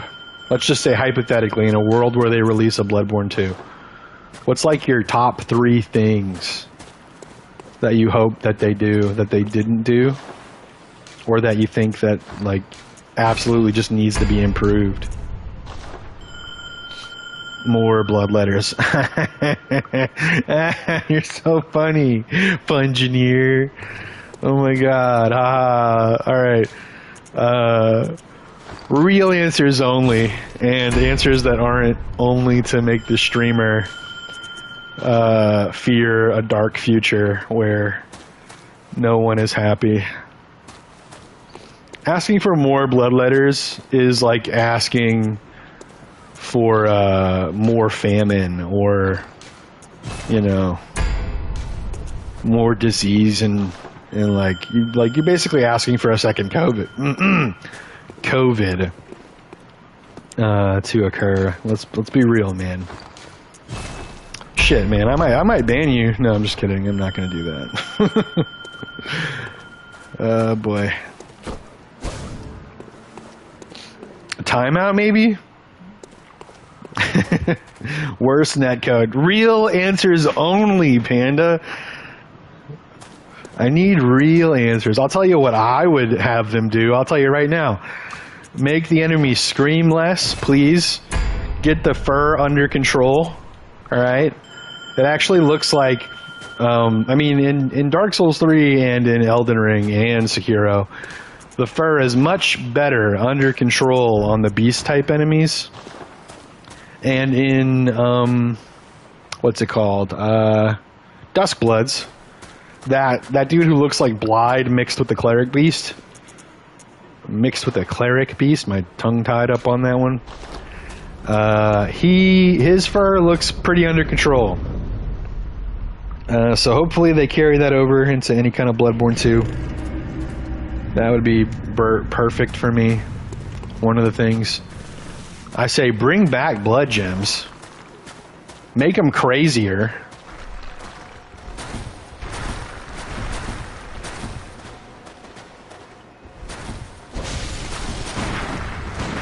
Nope. Ain't no way that I did not parry you.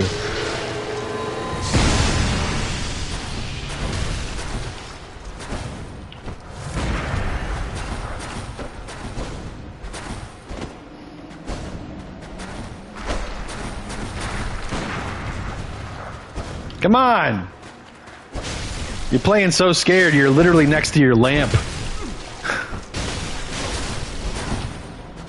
Woo!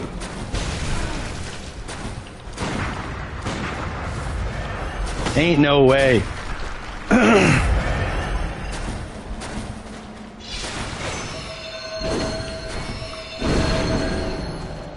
Why didn't any damage occur just now?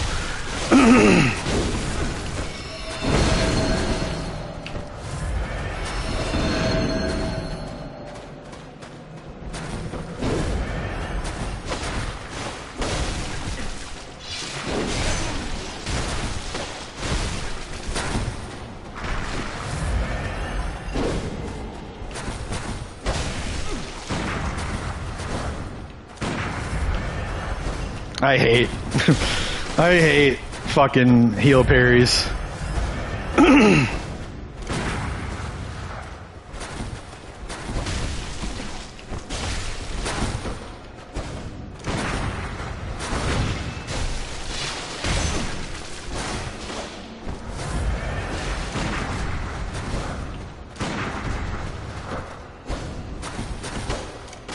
Oh God.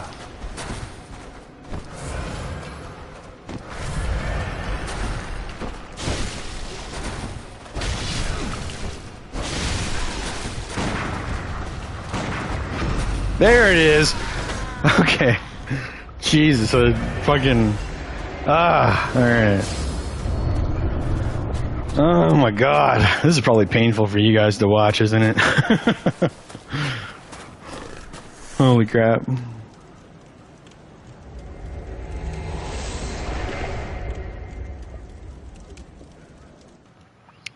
Alright, I'd add feints and make it so that you can switch weapons that are already transformed. Wait. Oh. Oh, yeah, okay. I get what you're saying. Because supposedly professional hunters straight up got no dexterity whatsoever. The player just feels stiff. I see what you're saying. Yeah, so, like, if I switch this weapon and then switch back, it switches back to normal. I see what you're saying. I never considered that. I've definitely been annoyed that my character doesn't keep the weapon tricked after I switch before.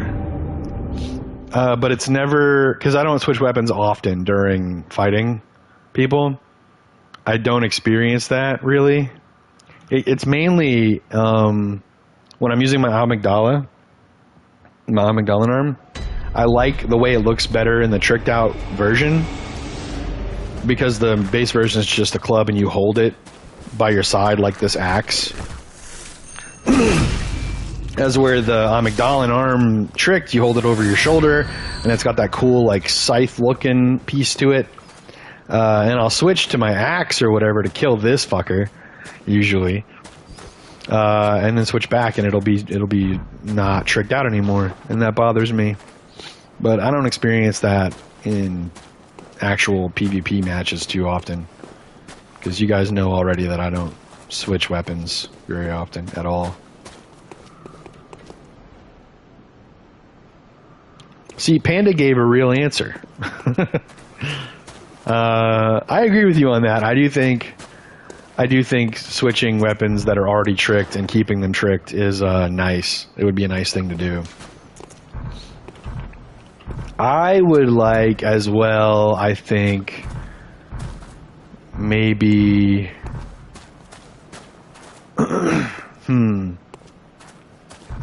trying to think. I feel like it's something that's attached. First of all, let me be able to spam this bell. I don't like that I have to use another thing to turn off the bell and then turn the bell back on. You know, that'd be a great quality of life thing. Let me warp between zones. That'd be a good thing. Let me rest at lamps. Resting at lamps would be great. Never have to go back to the dream.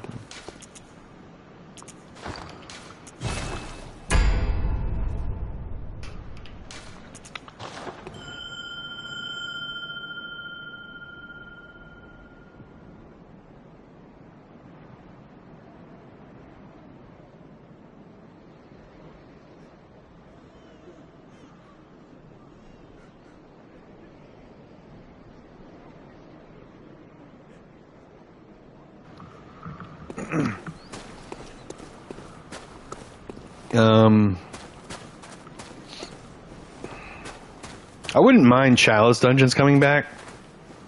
I'm not gonna lie. I think people gave them too bad of a rap. I don't know what it is about me. I think a lot of people didn't like the Chalice dungeons because they don't actually progress the story. Like, you don't really need to go to the Chalice dungeons for anything story related. You know what I mean? Like, you kind of do.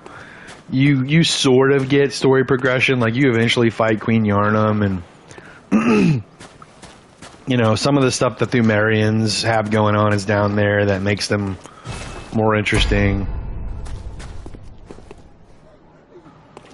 But overall, the Chalice dungeons can be pretty much skipped, and no one ever has to worry about them. So for most people who are playing these games, the Chalice dungeons are useless extra content. You know, because they're playing these games for the story and the lore, and you know, the bosses that feel like they were made for the game and not the reject bosses. Because I feel like, not gonna lie, I feel like a lot of the Chalice dungeon bosses are just reject bosses that didn't make the cut for the main game. I know there's some bosses that are full cut that aren't even in the Chalice dungeons, actual cut content that stayed cut. But I feel like the Chalice dungeon bosses are the top of that cut content. Oh shit, it's Linkin Park. I fought Linkin Park yesterday. Oh. Were you like waiting for me to come up on you or something? What the fuck was that?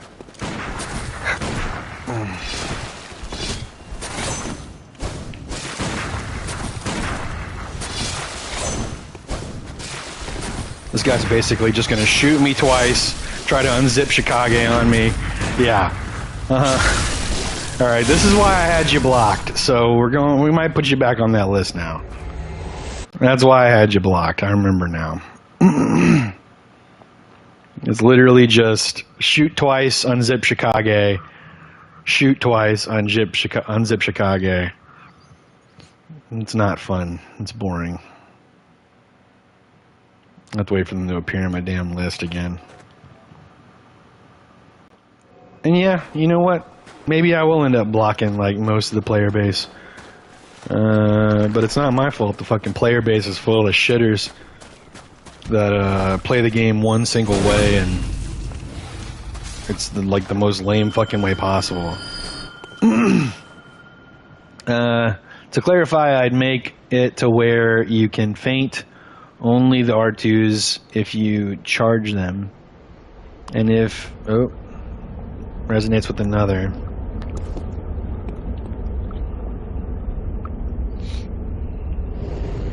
Ew, God. Hurry up.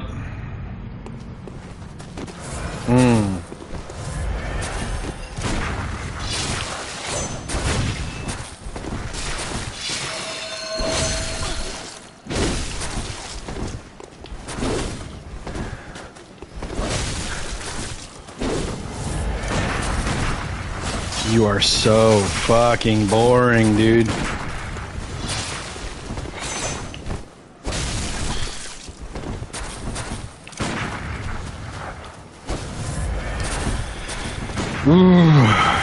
Nope.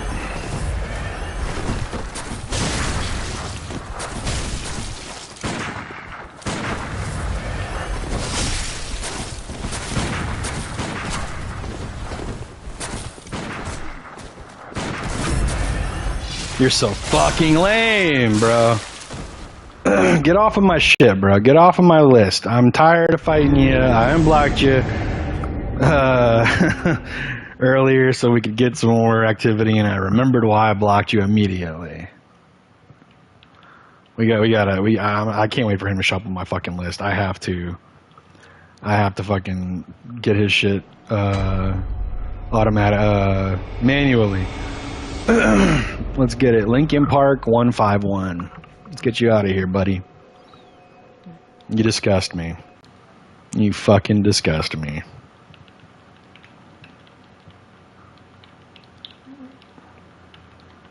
And we'll keep you blocked this time.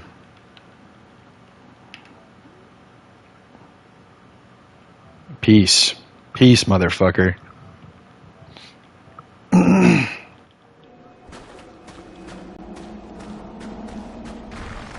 Bro is allergic to having full health bar. Me? You talking about how I start with some health missing? It's because the invader comes in with 30% health missing, so I just blood bullet.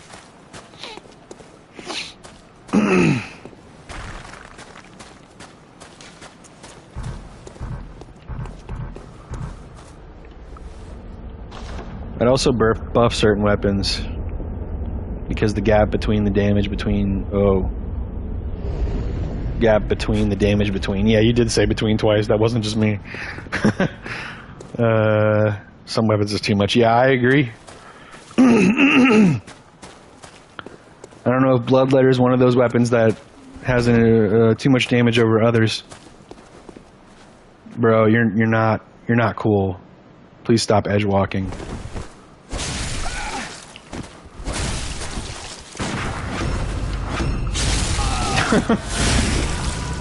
Don't fucking edge walk, bro. Don't edge walk on me, all right? Don't fucking do it. Just because I'm not a fucking professional Bloodborne player doesn't mean I don't know how to play fucking Souls games.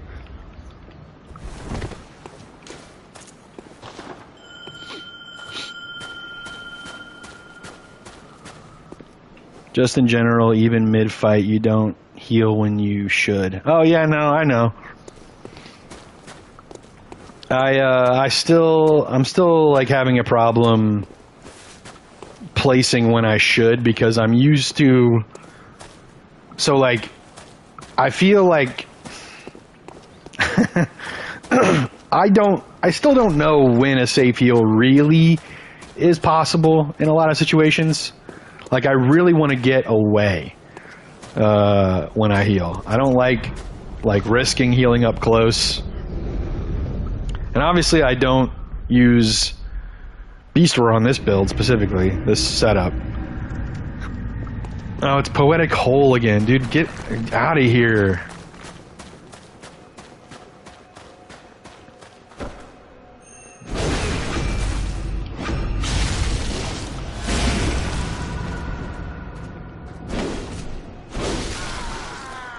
We gotta block this bitch.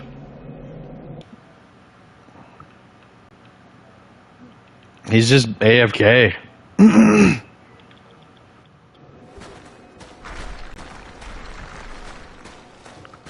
It's funny that when you kill someone it says they've fallen and it's time to bid farewell. Just start randomly healing when you feel like it and you'll get the hang of it. I mean, yeah, I could. It comes down to the trial and error and a bit of luck. Sometimes you get parried when you shouldn't, and other times you don't when you should. Oh, trust me, I fucking feel that on the other end. I can't tell you how many times just in this last week and a half that I have felt like I should have gotten a parry when I don't get a parry. And also the fact that you can't parry up close very effectively, like if you're like literally up against each other. Like, you know, like let's say this stone is the other player. If I'm this close to someone, you know, in other Souls games, I'll get a parry. But in this game, my arm is through them, and the bullet fires behind them. So you don't get a parry. And, you know, I like Bloodborne. And I enjoy the PvP, but that's one thing I would change. I don't know how they could do it, but I would like it if parries had like maybe like a hitbox that worked the way that Dark Souls parries do up close, you know? Like if I fire a bullet up close, the hitbox, it should always just do the normal. Like it might not look right on the hitbox, but you can't see the hitbox anyway.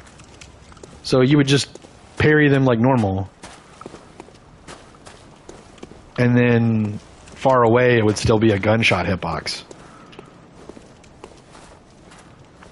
That way, players that play other Souls games can still get parries up close when they play this game. Because my brain is I'm used to parrying up close. So it's very weird for me. There are common things like expecting opponents to know well enough to try and parry you when you're low. Expecting them to heal when they're low. So it's somewhat like a game of chess. Yeah, of latency. Yeah. Or with latency as an added factor. Then that, I've already kind of figured that out, you know? But that's the thing, is that typically I'm not willing to take the risk. I'd rather just get away and heal.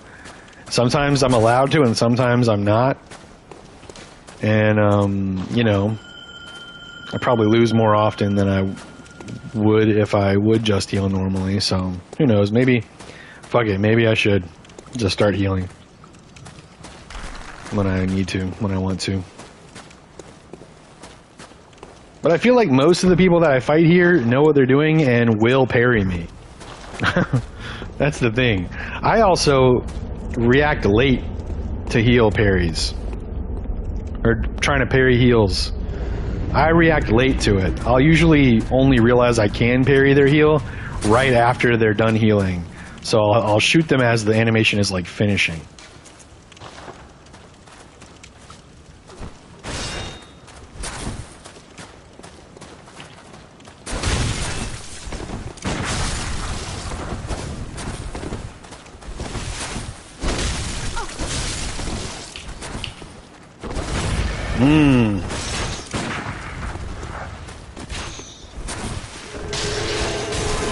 Damn. Oh, it's still...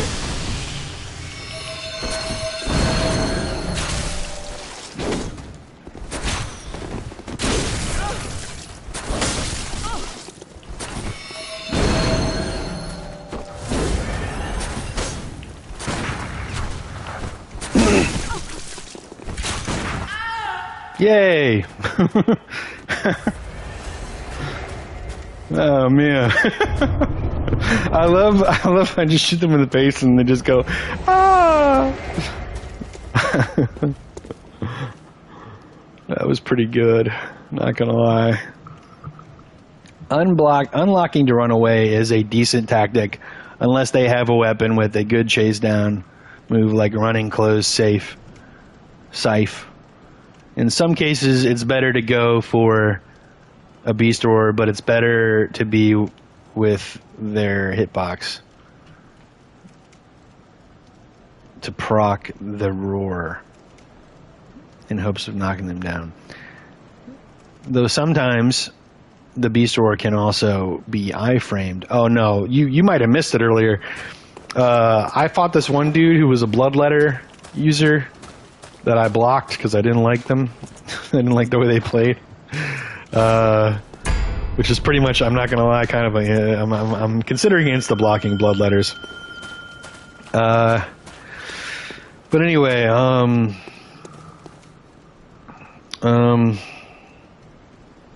was I saying? Oh, he dodged my roar 3 times in a row. He like just happened, I think he caught on after the second roar, but I think he happened to dodge 2 in a row, and then the third one he dodged on purpose. It was really unfortunate.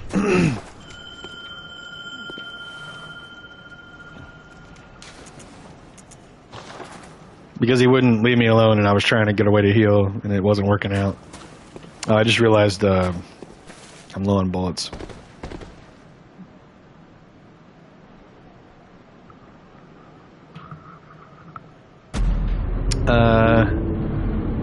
BR can also be... Okay, yeah, you said that already. There are common things like expecting opponents... Okay, you said that. I read that already. Unlocking to run away, yeah.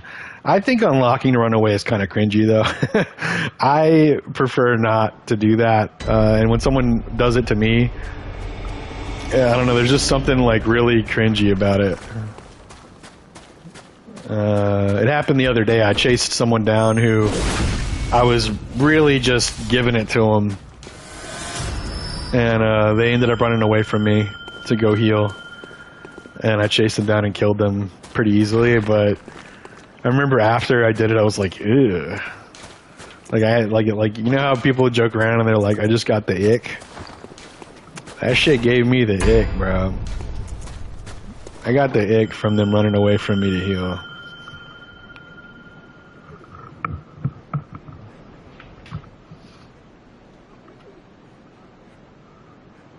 Unlock and run away is pretty pathetic. Someone in YouTube just commented. I'm always right. Welcome to the stream. Always right. Ooh, we're getting invasion.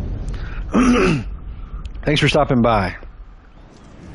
Hopefully you're enjoying it. Oh shit, it's Black Abyss. I unblocked them earlier so that we could get them back in the rotation, and here they are.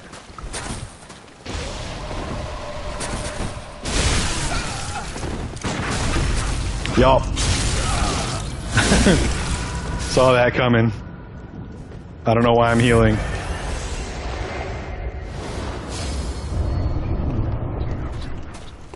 I feel like the Ligarius wheel is the opposite of the Bloodletter. I feel like I feel bad for parrying a Ligarius wheel.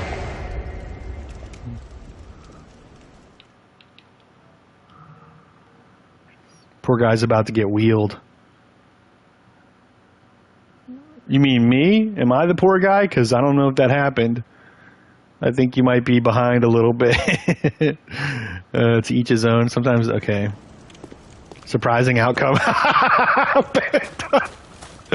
That's really funny. Surprising. So, you know, I haven't faced a Ligarius wheel in about a week. It just so happens that I haven't faced one. In the time between my last time fighting a Ligarius wheel and now, I have put together that all I have to do is parry a Ligarius wheel. Quite easy, actually.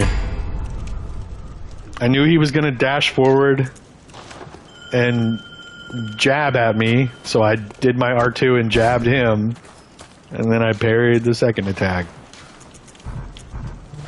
Quite easy. Like I said, it's the opposite of a Bloodletter for me. I kind of feel bad fighting Ligarius wheels. I mean, maybe... Whoa. Oh, I guess that was the enemy picking that guy out, huh? I'm sure there's Ligarius wheel users that are good enough that they wouldn't get read like a book like that. But, that guy seems dedicated. I'm pretty sure he was using the Ligarius wheel last time I fought him when I blocked him. And I blocked him because we kept facing each other, not because he was necessarily kicking my ass or annoying or anything. I'll probably block him again, though, even if I keep beating him. Because, like I said, I don't intend to fight the same person over and over again. It's just not how I do things. It's not... Typically, it's not a salt thing. Typically, it's a variety thing. Poor guy. I almost want to snapshot that. Poor guy's about to get wheeled. Surprising outcome. All wheel users only know the dodge R1. I feel like the dodge R1 might be the only good move, huh? Can I use the Ligarius wheel? I don't think I can. I know it's down. Oh, I can!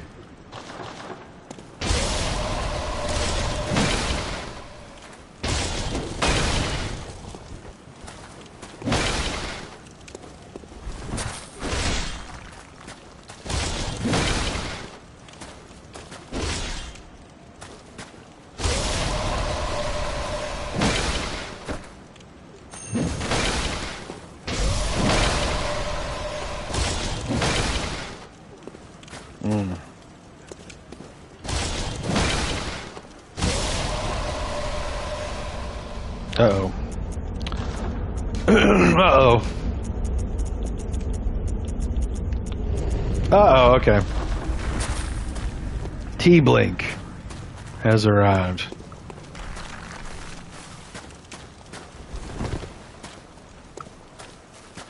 Where are they?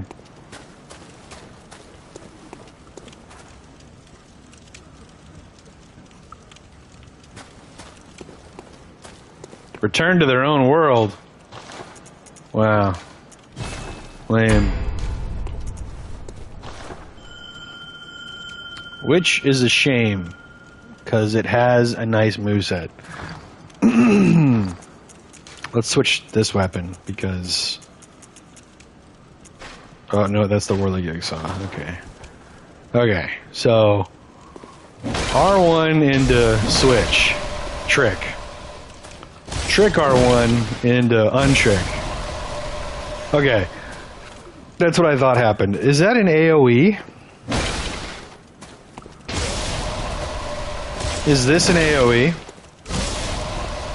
It has to be, right? It's not just switching back the weapon.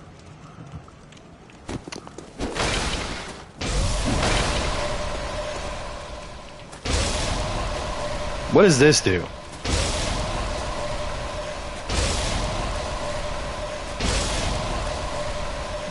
Does that like make status effects apply faster?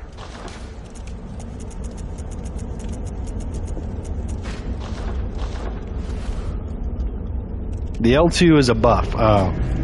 Threat Girl! I think we killed each other last time, right?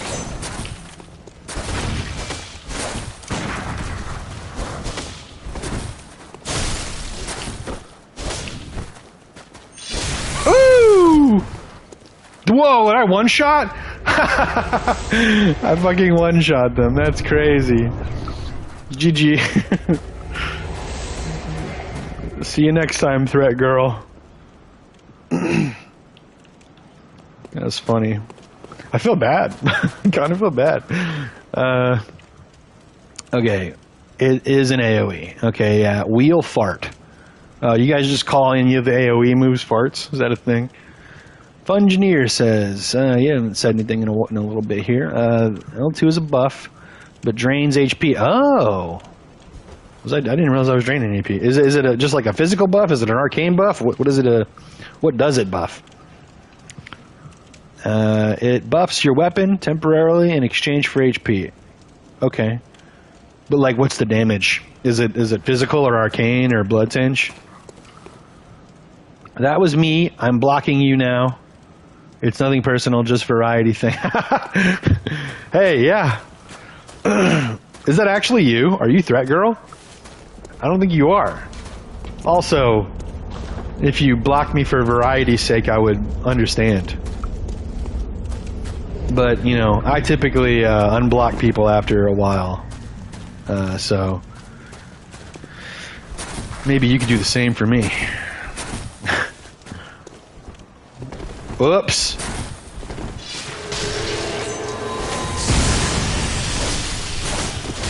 Woo! Don't get hit.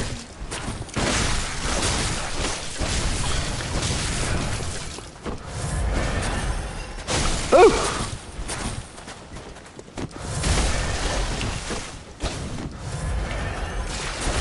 Ah. Ooh.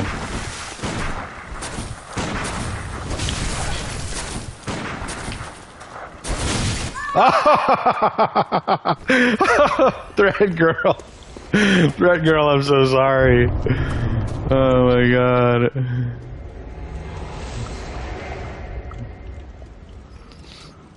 Arcane buff, cool. Arcane buff, either 1.2 times or times 1.4, depending on if you use buffs once or twice. Interesting. Good to know. Anyway. Alright. I think it might be time to block Threat Girl. If I can. Alright. Let's let them go face other people that aren't me, because I think I know I'm not that great at Souls PvP, but I think I'm just good enough. Sorry, at Bloodborne PvP, but I think I'm just good enough at Souls PvP in general that I don't think they're going to beat me. Or it's going to be a little while till they do. So come back in 10 years. I'm just kidding. But yeah, we gotta get that rotation out of here. I'll try to remember I'll try to remember to unblock them before next stream, because they're honestly kind of fun to fight. Maybe it's because I'm winning. All right, Black Abyss. Ah! Oh shit!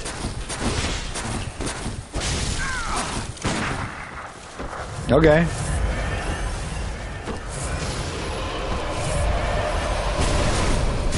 Shit. Oh, fuck. Okay. I tried to get fancy. GG.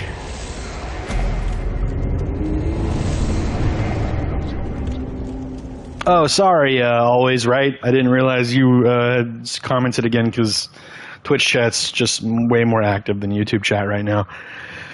If you're still here, level 125 is where I'm playing at right now. But also, if you come here and we fight like 3 or 4 times, win or lose, I'm probably going to end up temp blocking you just temporarily, because I like variety. I don't like to keep fighting the same people.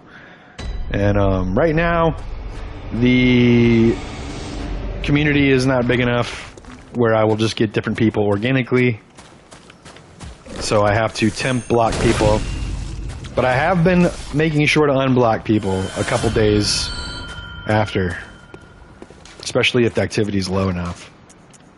Like, I haven't seen Ryukio in a couple streams, but if they were here, I would let them know that they've been removed from the list, because I had to add them because we fought like 8 or 10 times in a row, and I was like, I gotta get them out of the rotation. I just have to, just temporarily. So yeah, it's never like a personal thing. It's always just rotation, getting people in and out of it.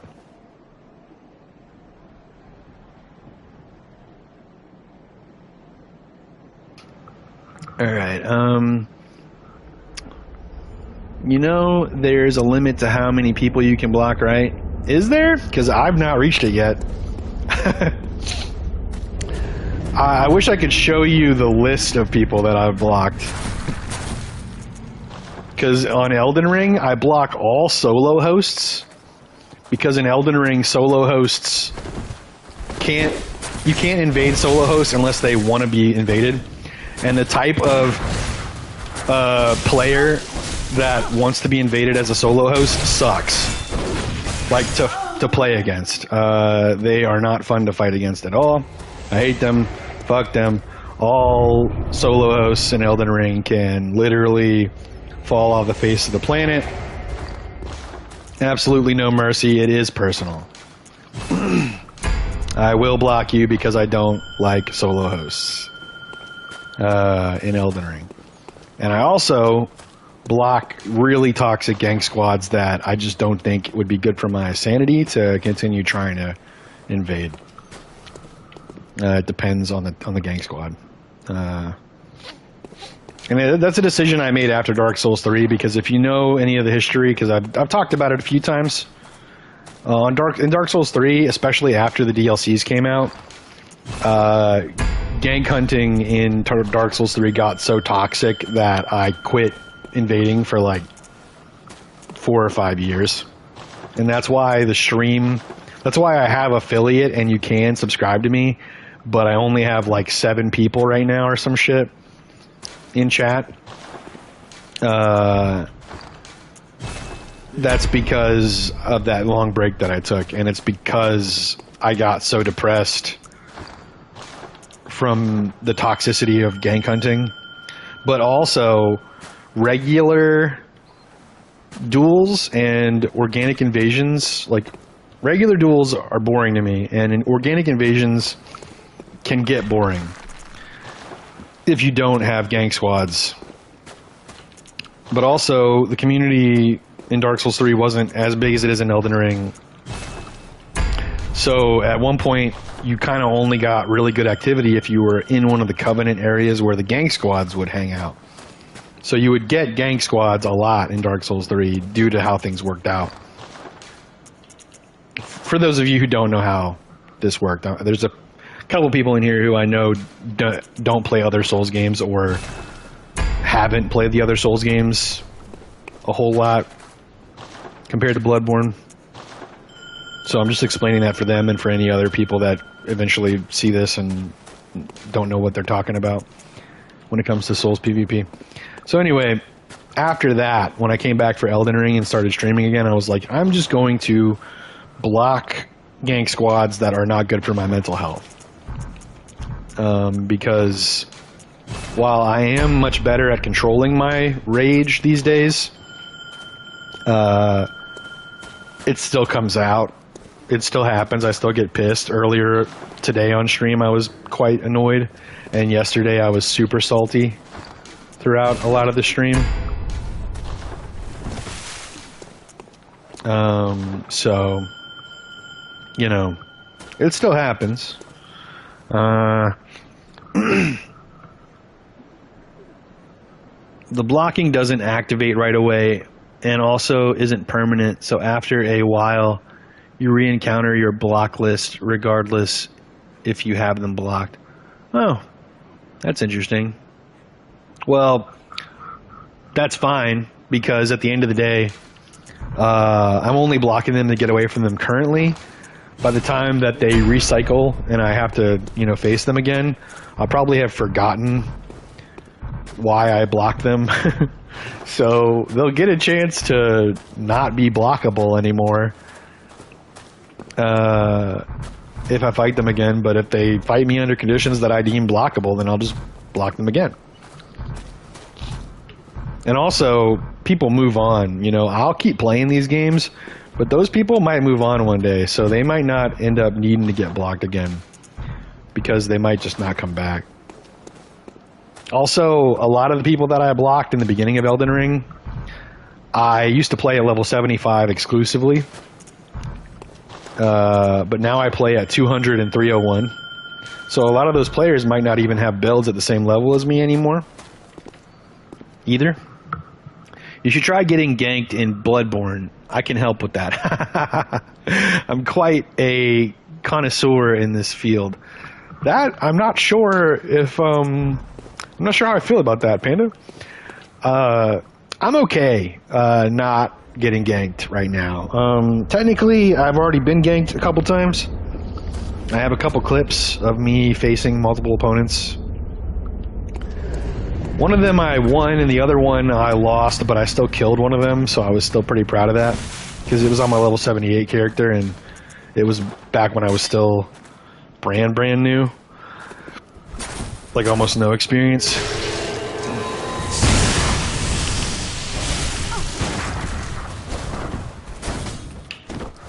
I'm an idiot.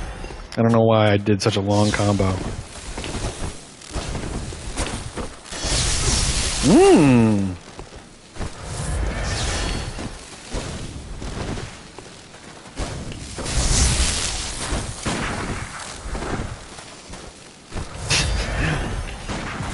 Mmm. Damn.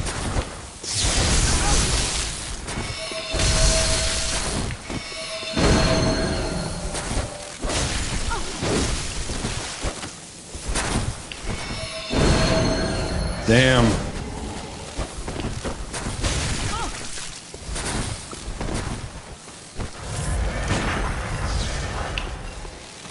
Fuck. I'm trying to go for style points. Ooh, okay. That looked like it could have been really bad for them.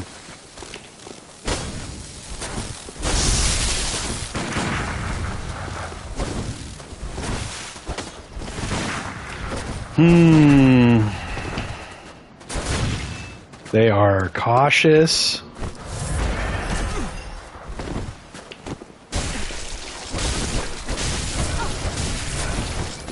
Ooh! Knew it. I knew I was gonna fucking kill them there. I'm actually gonna jump off. Getting to a point where I think utility sauce might need to go too.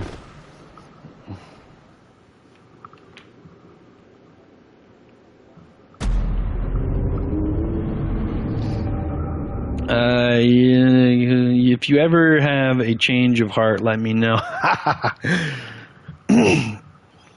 If, I don't know. One thing about Bloodborne is that, it's got some pretty narrow areas to fight. Like, this is a kind of a narrow place to fight someone.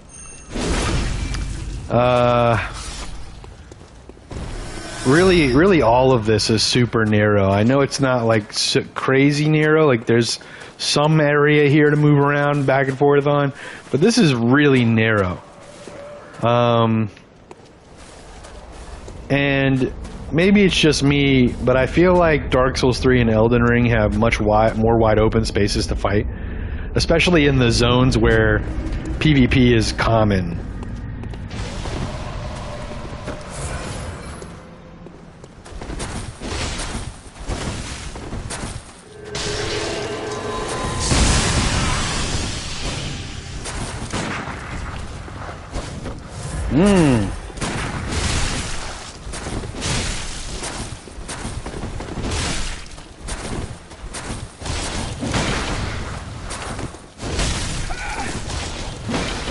Also, you healed. Ah, I knew it. I knew I would get him. Alright, alright. That's 3 with Black Abyss. And a bunch with utility as well. Plus, honestly, I'm not gonna lie, Black Abyss, you gotta change up that playstyle, man. It's kind of boring. Alright. Kind of boring to fight Black Abyss. If all you're gonna do is dash forward and hit R1, it's kind of sad, man. You can always PvP in a chalice. Oh, he added you to a GC? Oh. Huh? A group chat? What are you talking about? Oh. Yo. Oh. Wait, where did you see that? Can you see this? When did he send that? I'm confused. He said PvP Frontier. I am. That's where I am. Where did you see that he added me to a group chat? I thought you couldn't see anything on my my PS5 like HUD or whatever. Oh. Wait, this chat that he added me to is a group chat. It's called Bloodborne. Oh. Oh, he didn't say that. Mount Bape. Oh. Utility sauce is in there and Black Abyss. Oh my god, I just blocked both of them. I'm only playing PvP and ER, so I need some time to get used to Bloodborne. That's what Utility Sauce just said, like half an hour ago. Wow. Bow-bladed. Myth Admint just said welcome. Oh. Hey. What the fuck is this?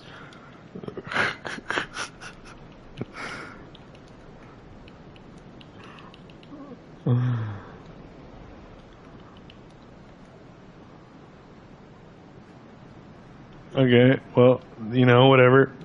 They don't know that I just blocked them. But, you know, whatever. I'll unblock them maybe at some point.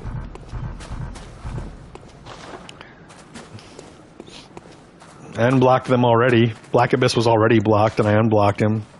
and now he's blocked again because, you know, we've been fighting a lot. But also, I considered not unblocking him again after just blocking him, because all he does is dash forward and hit R1 with a Ligarius wheel. And I don't know, man, that's kind of boring to fight against, win or lose. You've been around long enough to get added to a group chat, and you got most members blocked. Yeah. It's because I'm what's the word? My insanity is important to me.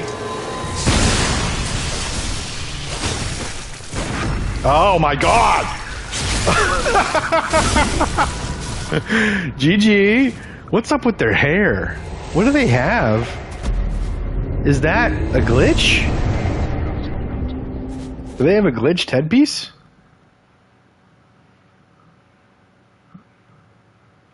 Jesus Christ. Who the fuck is NFS? Someone y'all know. I think they might have just gotten a little lucky, but they handled it well. They handled their luck well.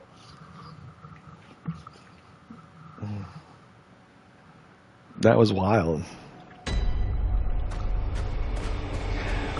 Man, you know, this morning I was taking the little aluminum piece off my coffee cream to open it so that I could add it to my coffee, and it folded over in a way that like slid across my thumb and cut it.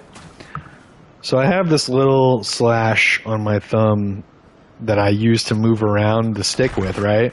Like this, not the visual right, but the left, where I move around, which means that I'm probably using this one more than the right one, right? It is getting so irritated. I should probably get a Band-Aid or something, but then that would fuck with my dexterity. Like I would probably not push the stick in the way that I mean to. But after 2.5 hours of streaming, my thumb is getting irritated. Nah, their hair was normal, just female knight's wig. Oh. Okay. Yeah, I don't play female characters, so I wouldn't have realized, I don't think.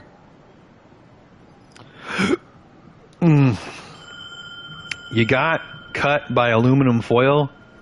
You need to game more. Develop those calluses. That's funny. Nah, dude, it was like folded in a way that made it more rigid or like more sturdy. Because normally, you know, I wouldn't have gotten cut by it, but because of the way so I was peeling it back and it folded, is what I'm trying to say. So it formed like a sharp corner and it sliced my thumb. It's only like 1/8 of an inch long, or like maybe not 1/8 of an inch, maybe like a quarter, not a little less than 1/4 of an inch long, but it's enough to be rubbing up against this fucking joystick and irritating the fuck out of my cut.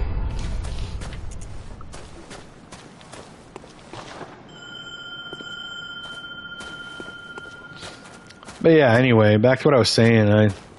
I just, my mental fortitude, my sanity, it's very important to me. And I just don't see the point in facing people that I don't like facing. I can get better by facing people that I enjoy fighting against. You know what I mean? I don't need to fight people that suck. And I don't mean like skill level. I mean like as a person, the way they play the game.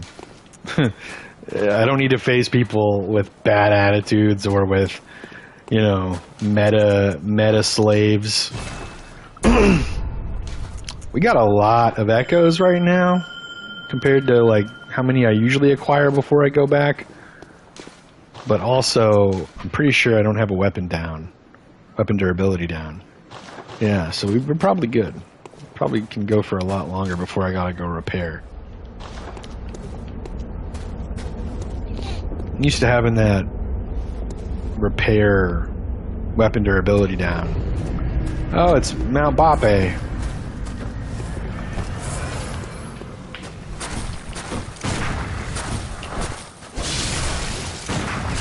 Ooh, that could have been good for me.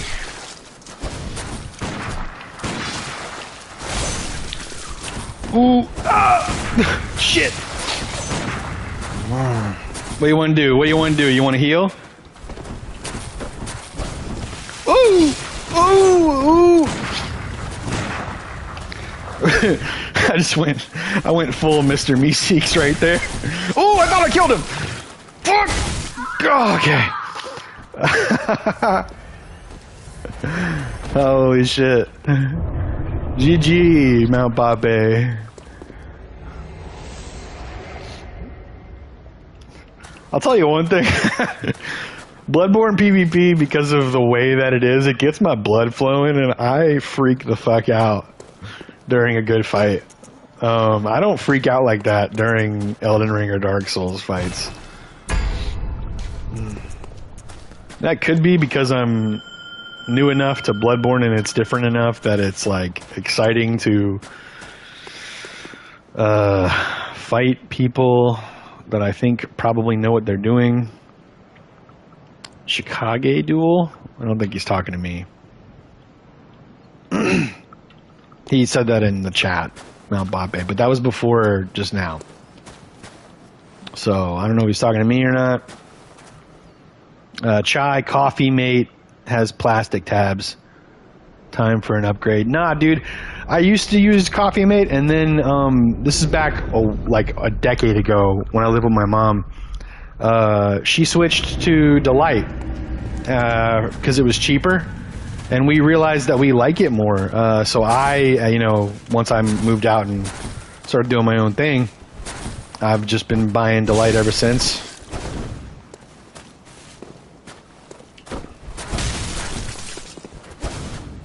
What the fuck? This is very strange.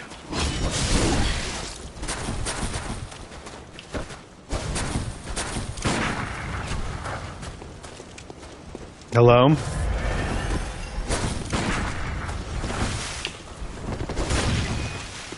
Are you gonna fight me or not?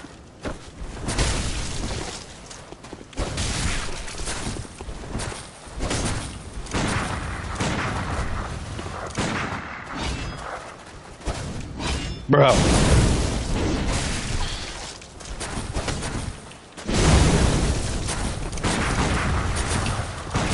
Oh. Okay. Oh, fuck. Okay, whatever.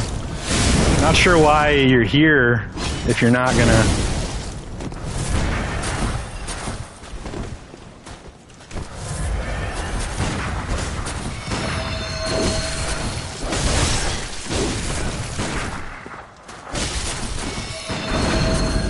Dude, this is fucking boring. Okay.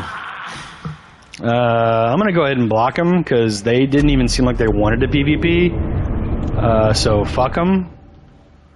We're gonna get them out of here. Anima Sonata. Oh, that's you, Blood Moon. What the fuck? Blood Moon.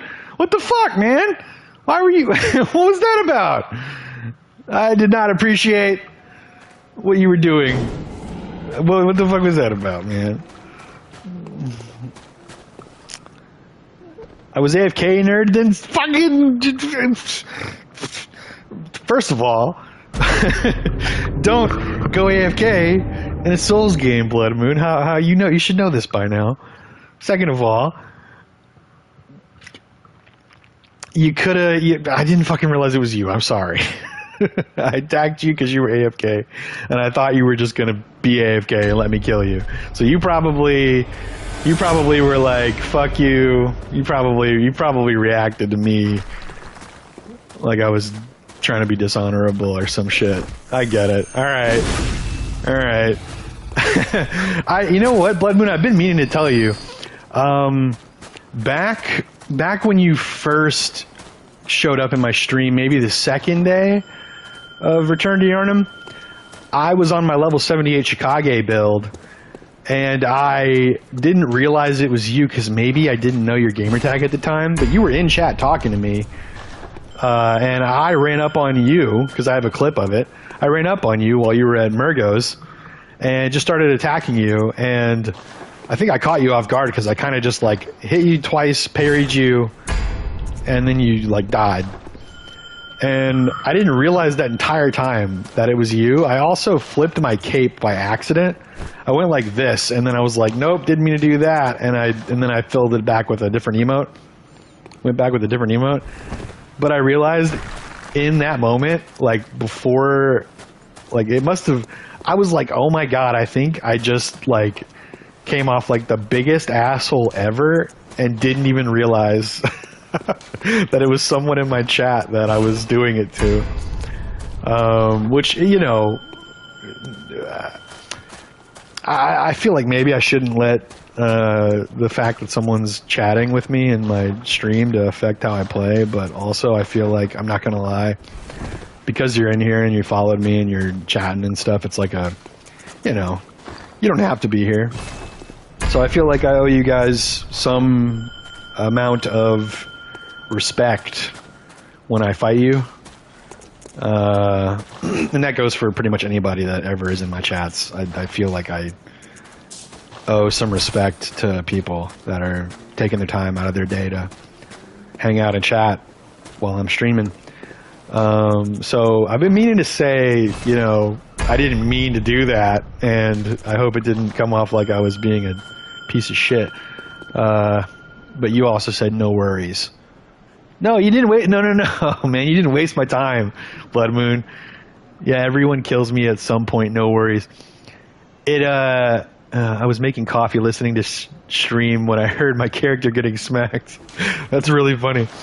I just, I didn't realize that was you. I didn't read your gamer tag before. You weren't wasting my time. Don't say that, man. That makes me feel like you're not wasting my time. You're good. I just reacted to you reacting to me, attacking you while you were AFK. It was clearly just a awkward situation, and I think it just like in the moment it felt really, really not good. But I think it was just because you were AFK and reacting. And I can see, like, from a outsider perspective of someone who isn't me, like, I'm trying to put myself in your shoes. I can see how you'd be like, hey, man, fuck off, and, like, not want to necessarily fight me in a specific way.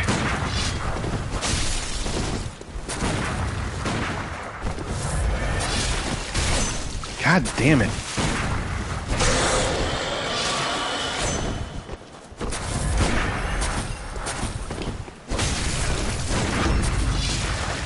I don't know, man. I'm gonna be honest. I don't really like fighting experienced Chicago players. They kind of play in a really lame way. It feels like every move for an experienced Chicago player is either they're shooting me to try and parry me, or they're unzipping the Chicago for an R1. And that's like the only two things that they do. There's never a different thing that they're doing. You know what I mean? This is why you should vermin regardless. At least you know what you're doing is being toxic. Okay. I only vermin blue sentinels, alright, and dark moons. I know they don't exist in this game, but I said vermin because I didn't feel like clarifying that vermin is the equivalent to a dung pie in other games, but I just did it there, so fuck me, I guess. But yeah, also I have no vermin. Whoops, didn't mean to do that. No, I think I have one vermin. Maybe. Do I have any vermin? I have one vermin. I don't even remember how I got it. I think you have to be wearing the Covenant thing to get vermin, the Confederate Covenant, whatever it's called, the League. I think you have to be wearing it and you have to kill enemies. And that's how you get vermin. Because I didn't PvP almost at all on my first character, and I know my first character had vermin, like a bunch of vermin. I think it's because I was wearing the League rune, and you get vermin by wearing the League rune and killing shit. You need the League oath and kill bosses and with co-op. Oh, well, I don't co-op. So I'm never going to get vermin, if that's the case. Wait. Oh, wait, huh? I just can't bell right now. That's annoying. Well, anyway, yeah,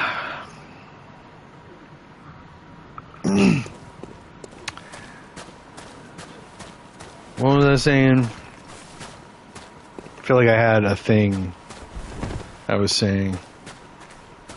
Nah, dude, fucking rope dung pies. I've got a lot of Dark Souls 3 clips on my YouTube of me rope dung pieing blues. That's absolutely my favorite thing to do. Blue Sentinels and Dark Moons, they always just kind of suck and never actually achieve their goal. They basically just give the host false hope.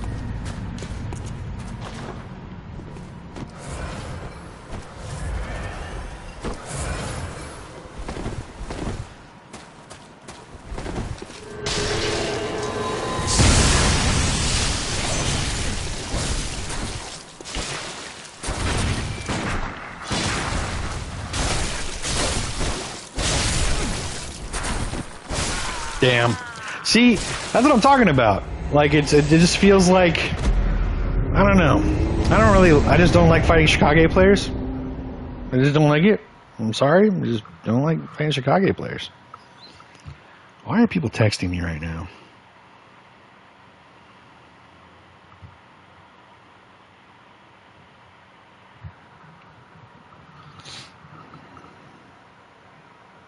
I don't like fighting Chicago players. Doo-dah. Doo-dah. Oh. Okay. I keep forgetting that I'm in that chat, and I haven't been, like, saying GG or anything back to them. When Mount Bape fights me. But I'm probably about to block Bape. And whoever that other guy is. I don't really like fighting Chicago players. I have decided. They do two things, and occasionally maybe a third thing, but it's kind of boring.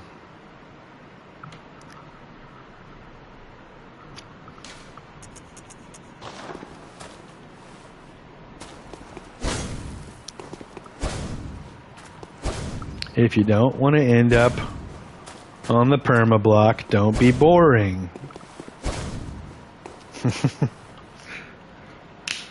Style points.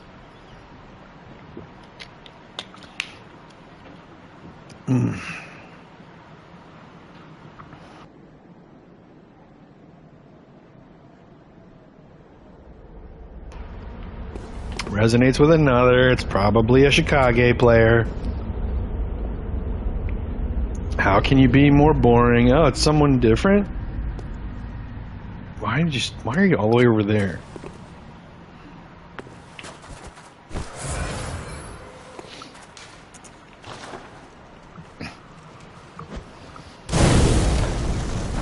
Weird.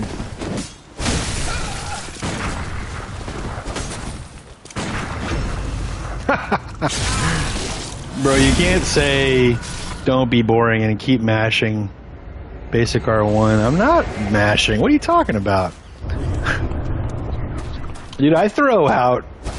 A lot of the times you'll see me R1 by accident because I'm trying to do this.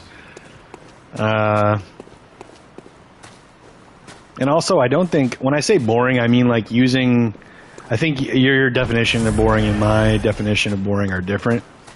My definition of boring is when you use the same meta thing over and over again and don't do anything else. Or when you use one move because it's a good move. I don't think this is a good move. This is an alright move, but it also misses a lot because of its straight trajectory and the horrible tracking that it has. And also, I'm not used to remembering that I can switch weapon in the middle of a fight. I've been trying to incorporate that more. But yeah, I think our definitions might be a little different.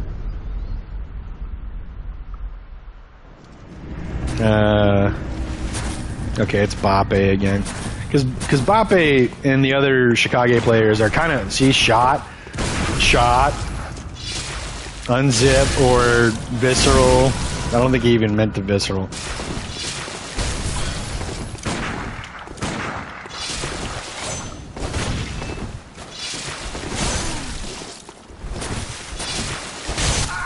Yeah, okay. Ooh, we're blocking the Bape. If I can block him, I'm tired of it. I just don't feel like it anymore. It's boring. It's boring. It's painfully boring. It's not showing up. Is there a way I can get him through the group chat, maybe? How do I view members? Yeah, there we go. Catch you later, Bape. Plus, we fought him a bunch of times, and y'all know my policy. I'd add people to the list after a certain amount of time fighting him. Apparently, he's got another account, MT Bape and TM Bape. Let's get TM Bape out of here, too. For now. Yeah, Utility Sauce is in here. Schnooks is in here. Relaxus is in here. I don't know if y'all remember Relaxus when I talked about how it's like the demon of like forced relaxation.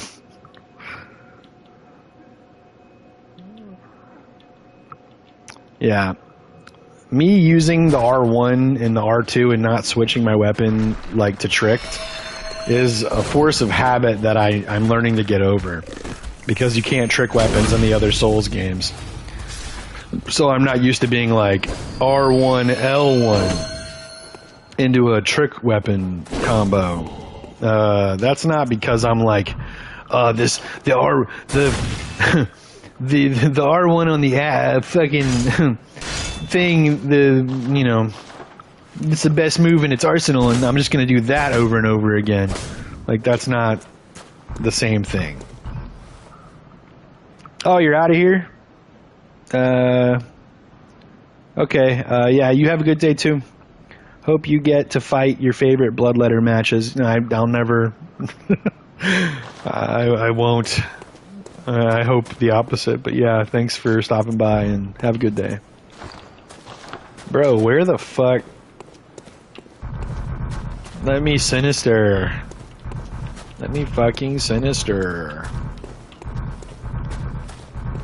Oh my god. Yeah, we're still gonna go for about another hour. Oh, look at that. I can sinister now.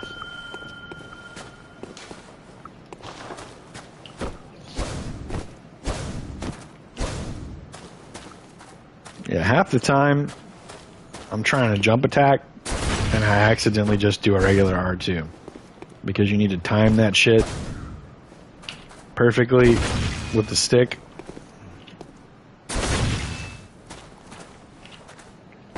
And I'm not gonna lie, I love landing jump attacks. It's kind of my favorite thing. And I don't mean Elden Ring jump attacks. Elden Ring jump attacks can burn in a fire for all eternity.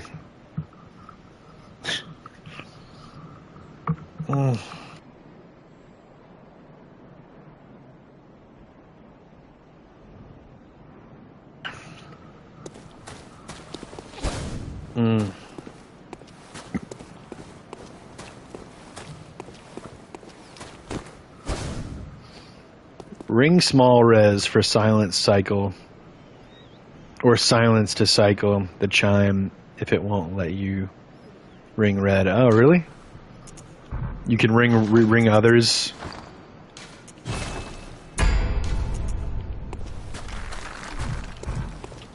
So like right now, if I ring small, oh, it's because someone's invading. I always assume that if I can't ring red, it just means that someone's invading. Or they're trying to connect me to someone who's trying to invade.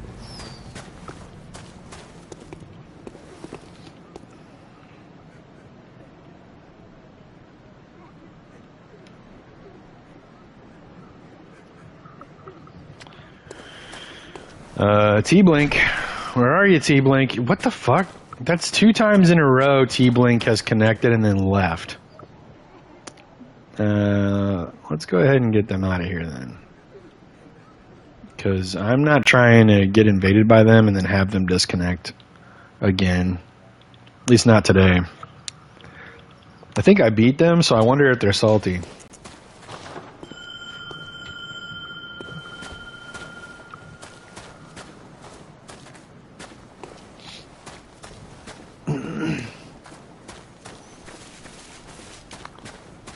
Even though I like Bloodborne PvP, even if it was my favorite, I don't think I could do this for the majority of the time that I stream. Like, this would never be my main game until it gets a Bloodborne 2 or a remake or a remaster. Because the community needs to be thicker for me to play a game for a long time. And right now, Bloodborne is quite dead. So while I will come back to it periodically for events and stuff, like say one of the bigger streamers does a Sinister run or something, I might jump on. Or if I look at the Discord and you guys are doing a fight club and I just feel like it, maybe I'll jump on for that. Although I typically don't feel like that, unfortunately.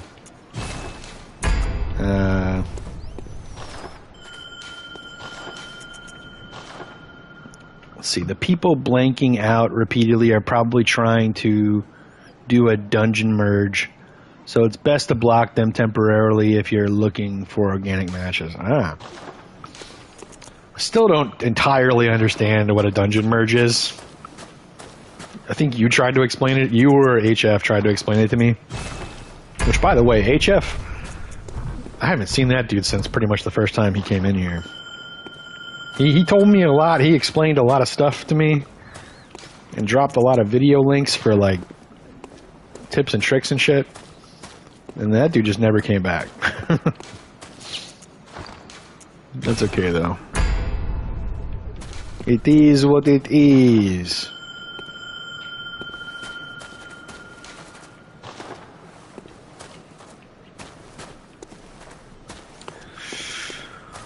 Ooh.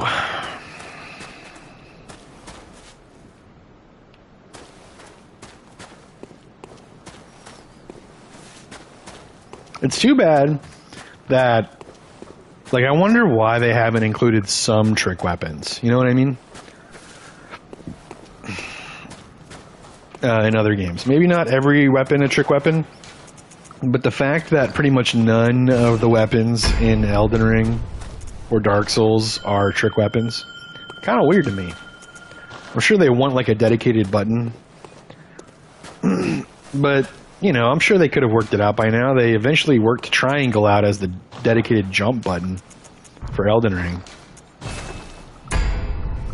It's a process that requires them to be in another person's world, either as an invader or a co-op.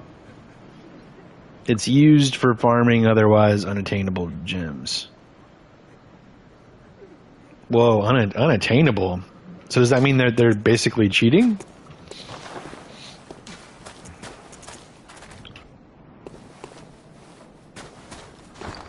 they're doing a glitch to get things you normally wouldn't be able to get? Or is it because they don't want to unlock FRCs, maybe? Is that what it is? Is it to skip the process of unlocking FRCs? Like organically unlocking them?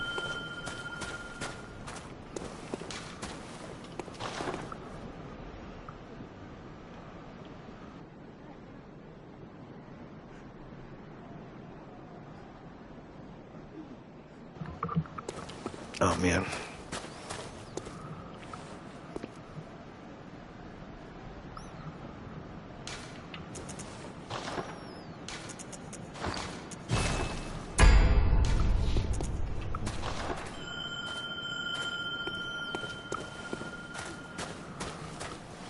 It's a glitch and can be performed by everyone, so I don't personally consider it cheating myself, but some might say otherwise. I mean, I don't think it's intended by the developers, right? It's like tumble buffing, you know what I mean? Like, yeah, everyone can tumble buff, but the game isn't balanced around tumble buffing, you know?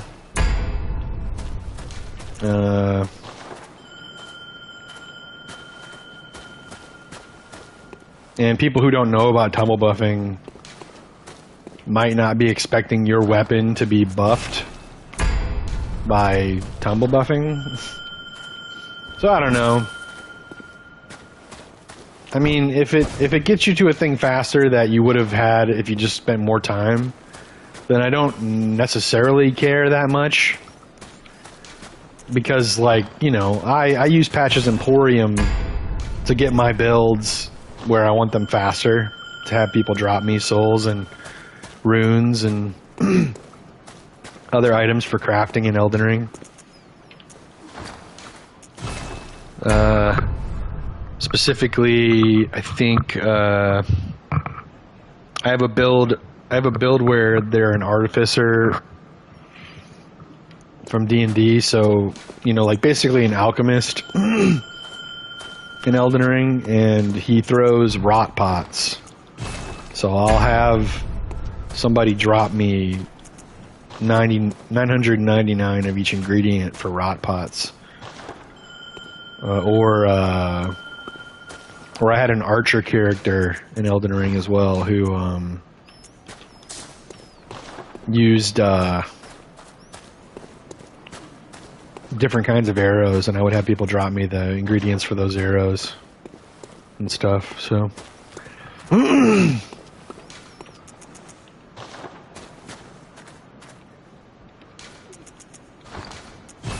I mean, if it's just like that, then whatever.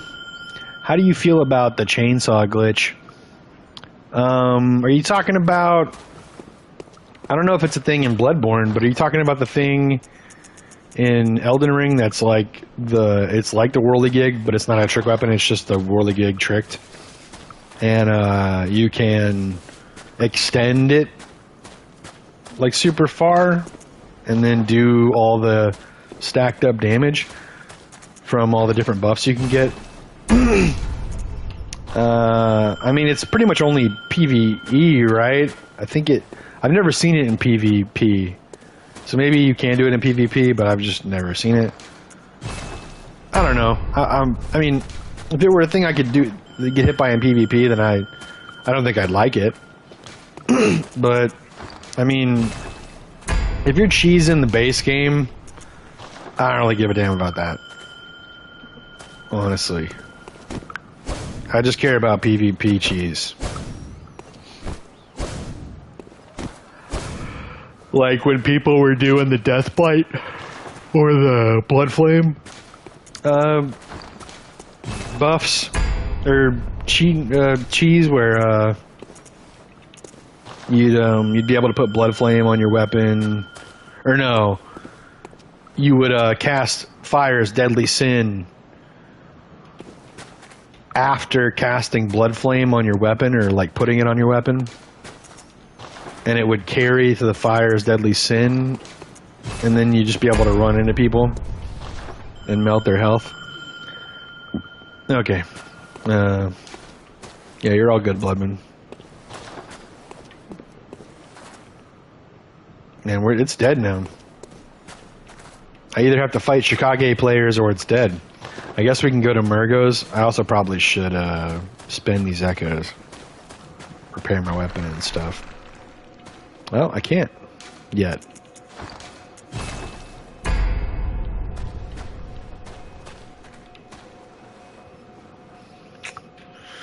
I mean, if I get invaded, that's fine, because I want to get invaded, so...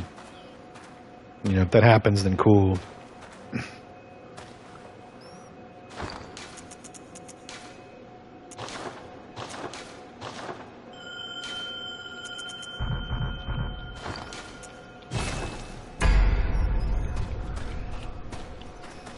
Okay, that's clearly not changing anything. Am I gonna get invaded or not? Hello? There we go.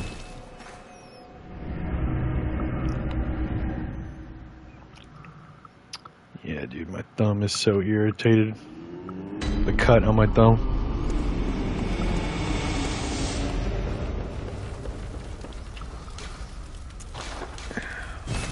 Oh, yeah. We can go for so long now that I don't have weapon durability down on my Holy Moonlight Sword.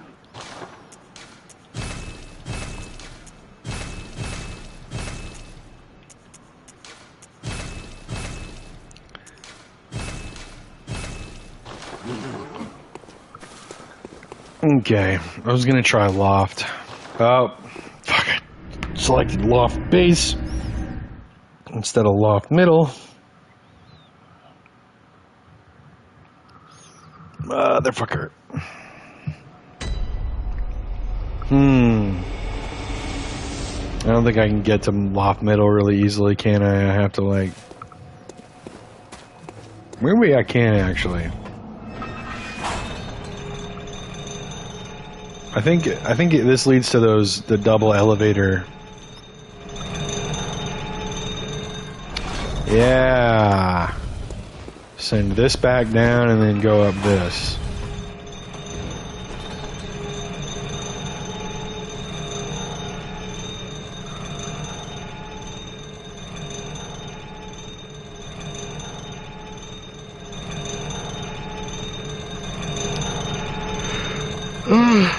Oh, jeez. It's crazy that blood gems scale so much higher after the base game. That the 19% at the end of the game are like dog shit compared to the ones you can get later in the Chalice dungeons.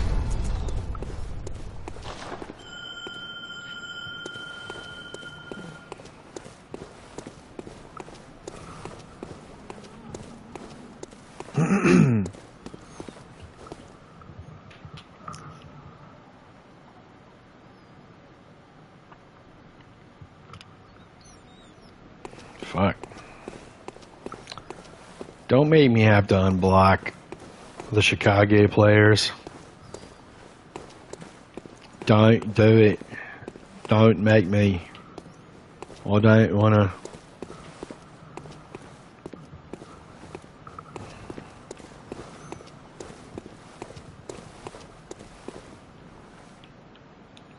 Speaking of.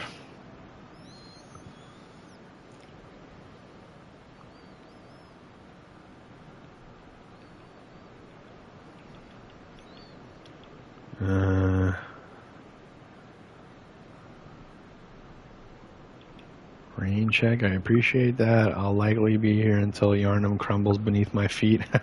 I'm reading the chat that they added me to. Mayhaps a touch longer.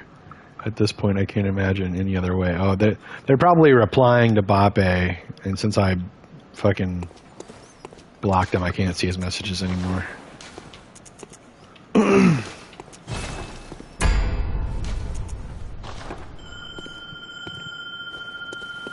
We got some good clips today. Got some ones where I'm really, like, really invested in the match. And I'm like practically screaming because of how hype it is. Even though to like, you know, you guys it's probably dog shit. Because y'all are so used to typical like meta level duels with people that know what they're doing.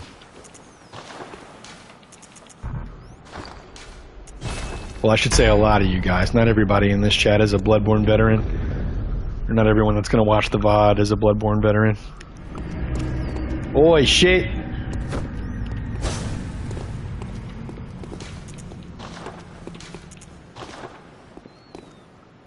Hey, governor. Oi, governor.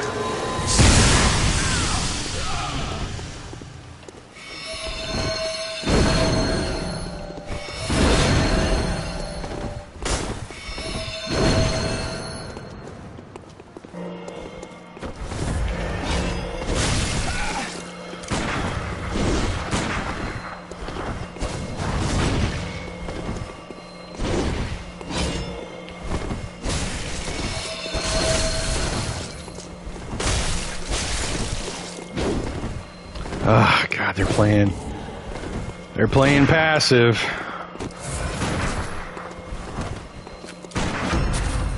Whatever. Lame.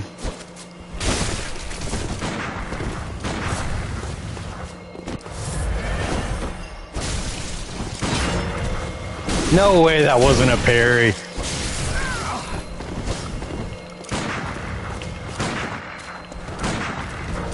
Since you wanted to fucking...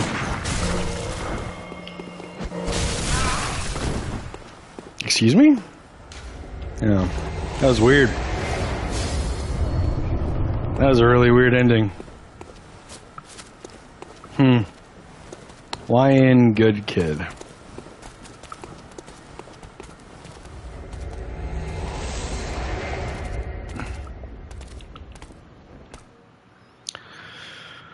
Oh, man.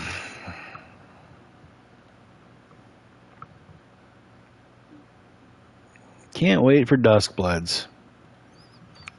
It's too bad they didn't announce Duskbloods first and then Night Rain. Especially since Elden Ring was already a thing. You know?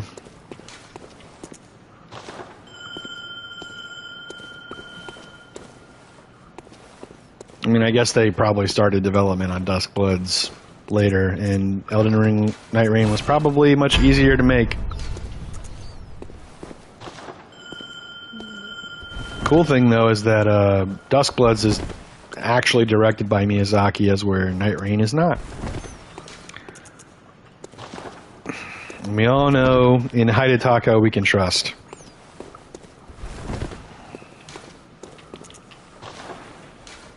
If anybody here watches Severance, Hidetaka is my Kier.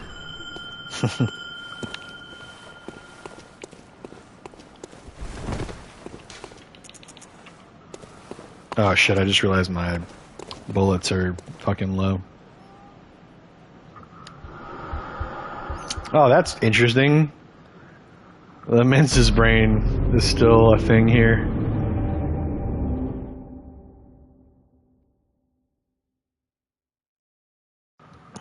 I forgot I haven't killed it in this playthrough.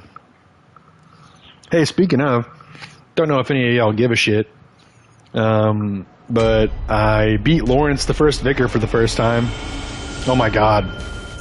Why am I all the way down here? Oh, I didn't rest at the bonfire.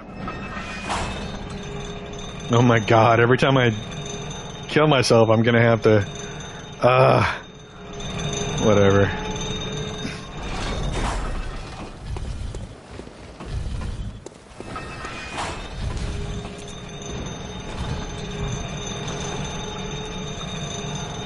Anyway, yeah, I went to New Game Plus before I defeated Lawrence because I forgot about him.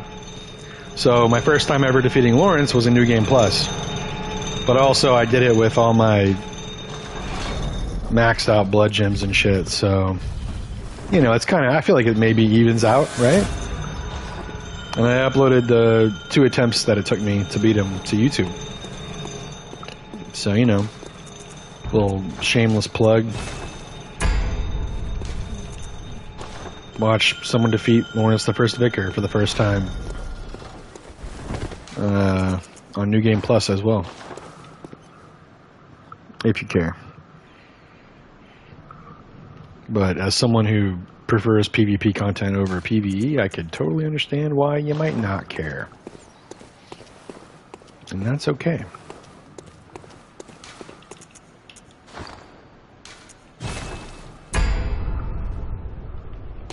Oh.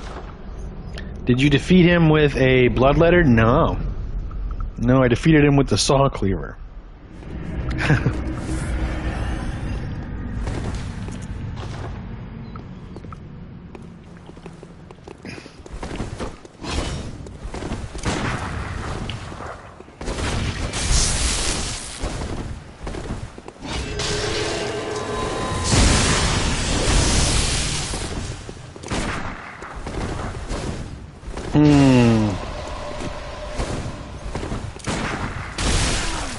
Alright, dude, are you just gonna fucking play passive the whole time?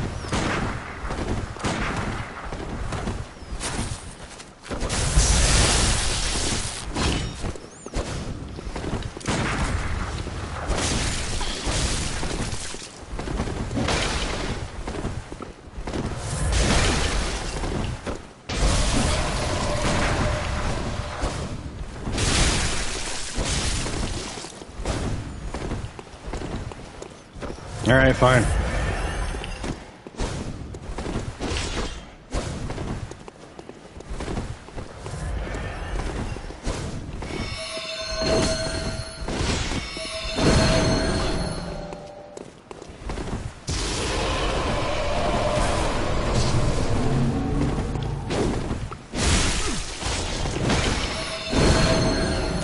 Dude, I don't know about this or their connection.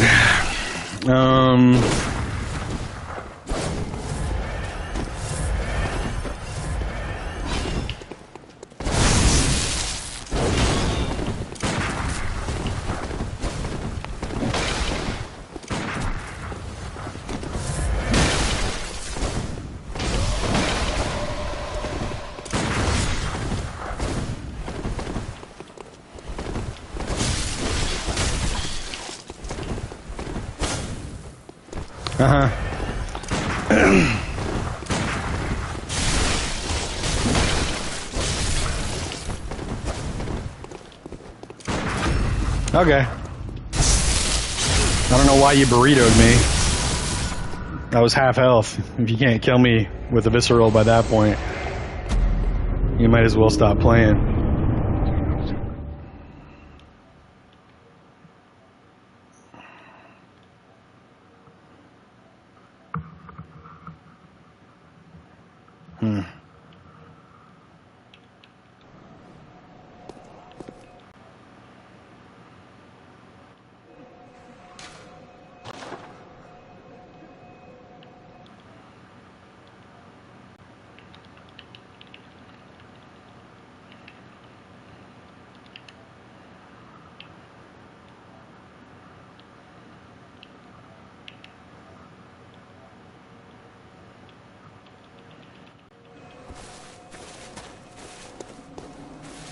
Oh, wait.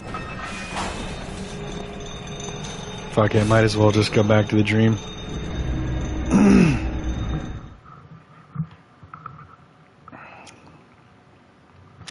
I will say, though, beating all of these Bloodborne bosses for the first time 10 years later feels weird because, like,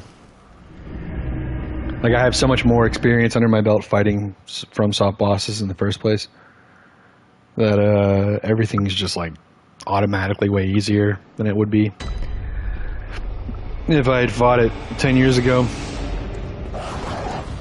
So, you know, while beating Lawrence on New Game Plus for the first time is kind of good and like maybe impressive, only in 2 attempts, it's also not that impressive, in my opinion.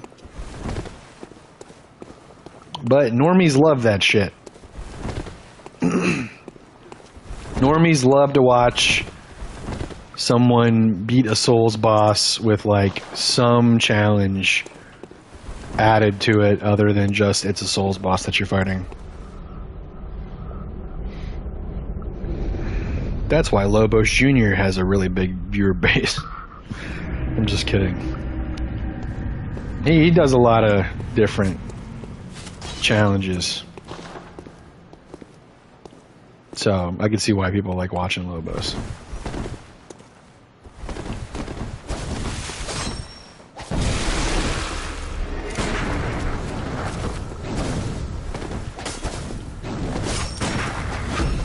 Yup.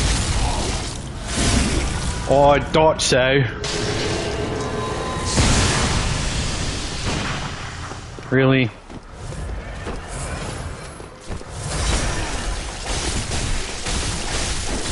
Jesus Christ. Okay, well, whatever. R1 spam for the win. Look, bro, I fucking... Don't stop me and then clap. I almost fucking whooped your ass, bro.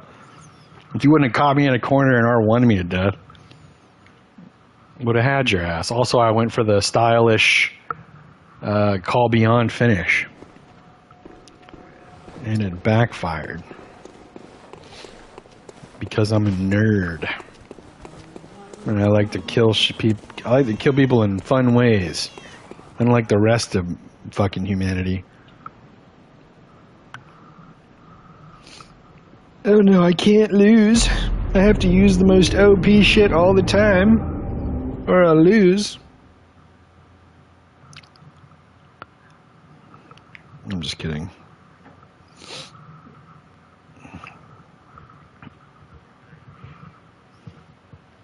Also, I'm sure the Blades of Mercy, is that what they're called? No, that's the... No, yeah, they're called Blades of Mercy. Burial Blade is the scythe. Right? Blades of Mercy probably aren't considered OP. But they can hit much faster than I can. And that changes things. Where are my echoes? Did I... Yeah.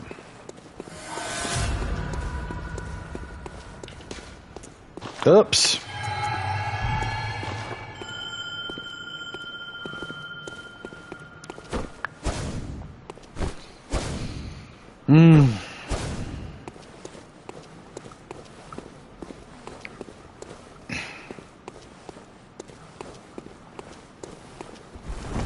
I wish I was on the side of the spectrum of people who like to use OP shit all the time. Because then I would probably win more often.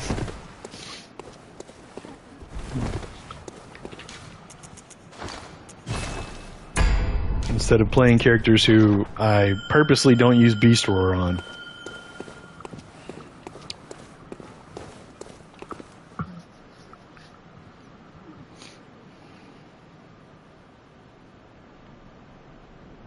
If I had it my way, I would probably also have Evelyn on this build, but I doubt that would be worth it. Because I don't have any Blood Tinge. I also literally don't think I can hold Evelyn with this character. Because for some reason, they decided that in Bloodborne, if you don't have the stats to use a weapon, you literally can't even wield it. This is the only game where that's a thing.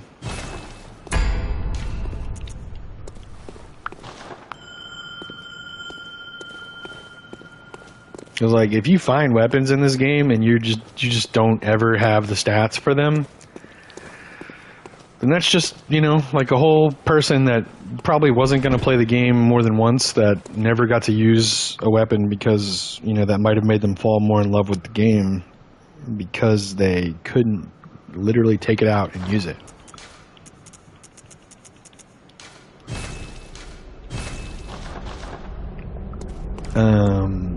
Because like, even if you can't use it effectively, wielding it allows you to play with the moveset a little bit.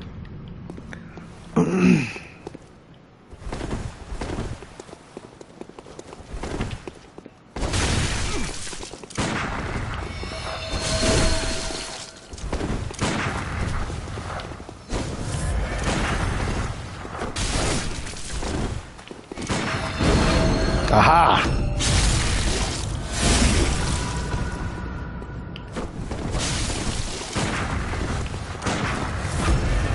Oh, wow! The duel.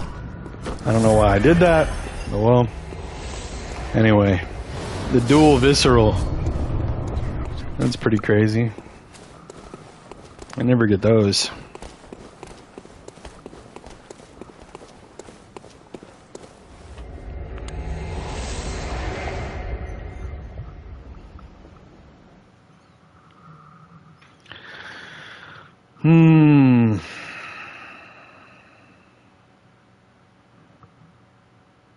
Everything's starting to slow down. I'm getting hungry too. I don't really feel like cooking today. I've been cooking the last couple of days. Kind of feel like taking today off. Only problem with that is that Fridays is usually my cheat day, my fast food day.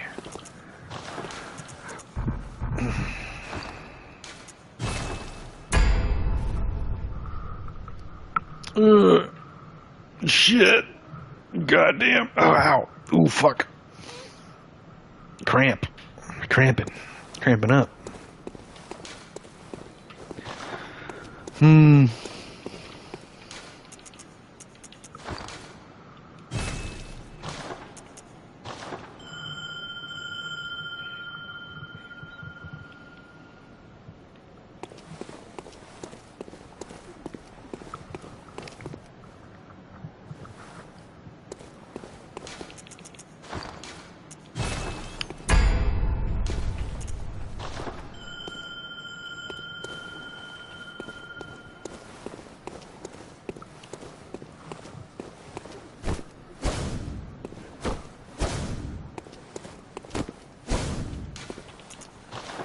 Oh, that's right.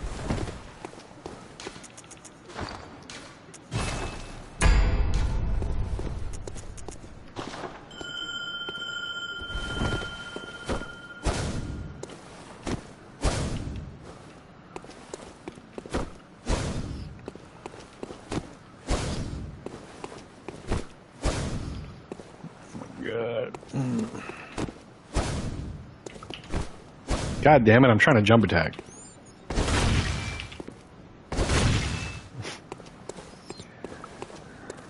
Someone should upload a challenge video where they play Bloodborne, but they can only move.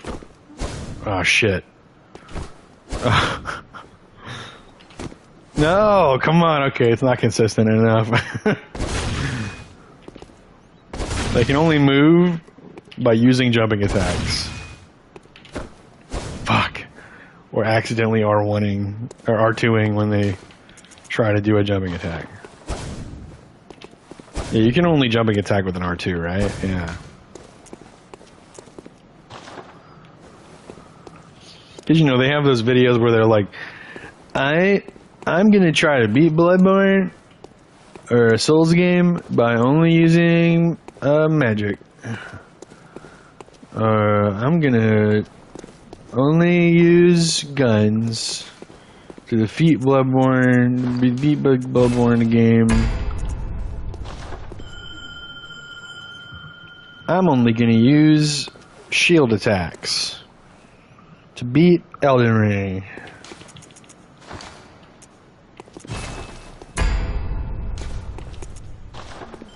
Might have to go back to the frontier. I am going to run if I invade before I get to the lamp, then fine. If not, then we're going on the frontier. Okay. Turns out we're going to the frontier.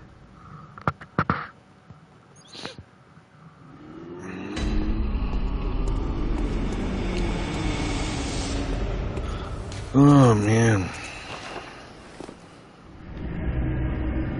I really should eat before stream. I should stop streaming on an empty stomach. I do this all the time. Because of the nature of my like from home working job that I have right now, I kind of just roll out of bed and then start streaming. I'll make some coffee right before, but that's pretty much all I'll do. Just make coffee and start streaming. Skipping a meal. Sometimes skipping lunch and breakfast.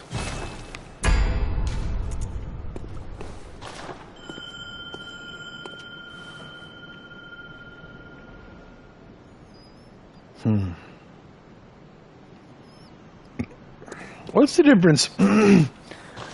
What's the difference between Canehurst armor and the Canehurst knight? Are they next to each other? Knight's garb. Okay. So the Canehurst way is a mix of nostalgia and bombast. They take great pride even in the blood-stained corpses of beasts that they leave behind, confident that they will stand as an example. This one says, the paper-thin silver armor this paper-thin silver armor is said to deflect blood of ill intent and is what allows royal guards to capture prey for their beloved queen, so that one day she may bear a child of blood. Yeah, I don't get it. Canehurst armor and knight's garb. You telling me these guys that wear the armor that I'm wearing aren't knights? Are they some kind of other warrior? Ah, fuck. This isn't a Chicago. Thought it was one of the Chicago guys.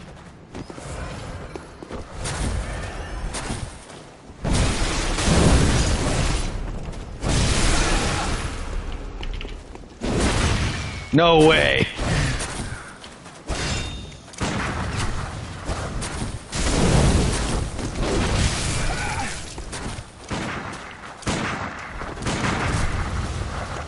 Whoops.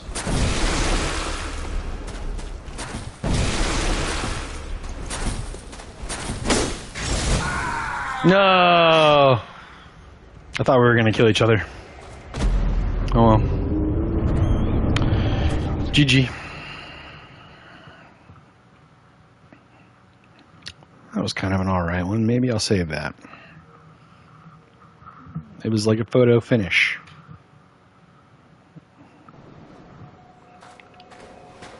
We hit each other. We just didn't kill each other. They did a little more damage than me.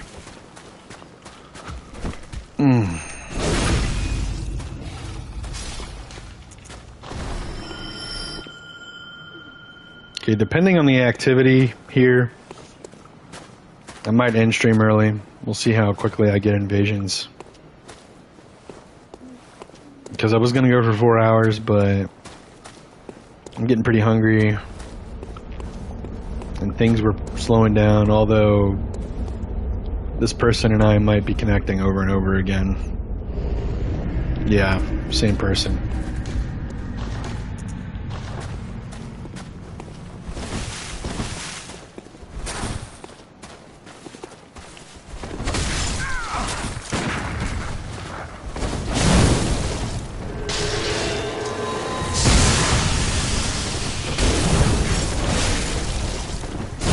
No, I didn't. I R1'd and nothing came out. I R1'd and nothing came out. That's so unfortunate. I mean, not R1'd, R2'd. I hit R2. Usually, you know, I think Bloodborne is maybe the only game that doesn't queue moves up the way other games do. Like, if we'll demonstrate what I mean in a second here. If the game loads me in, the game decides it wants to put me back in the game. Okay. Alright, let me go grab my echoes and then I'll demonstrate what I'm trying to talk about here. Let me, alright. So typically, if I R1 and then R2, no, okay, I will. Maybe it's only with... So, like, backstep R1, R2. What about... Okay. R1... Okay. Backstep R1, R2. Backstep R1, R2. Okay, yeah, no. Maybe it's with dodging only. I can't fucking select anything right now to dodge. But I feel like a lot of the times I'll hit a button expecting to queue up the next move after I'm doing something, and it just won't come out. Maybe that's just me. Maybe I get unlucky occasionally. This spot right here, like especially from down here, looking up at it, occasionally reminds me of Udex Gundyr bosses, the boss arena for Udex Gundyr, because of the huge tomb that's in there.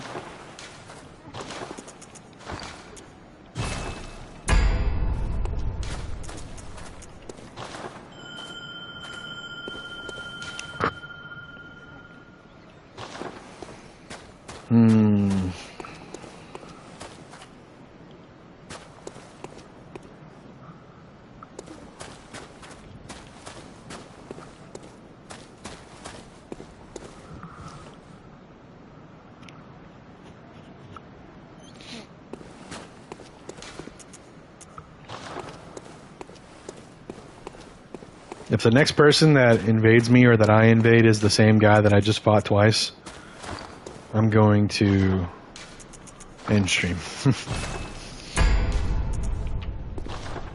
After we fight.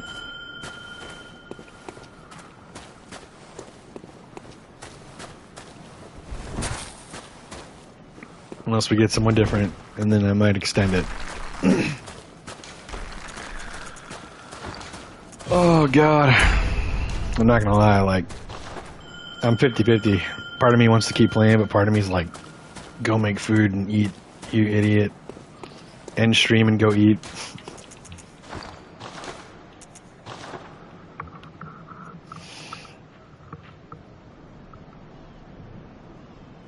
Oh my god. Stretch.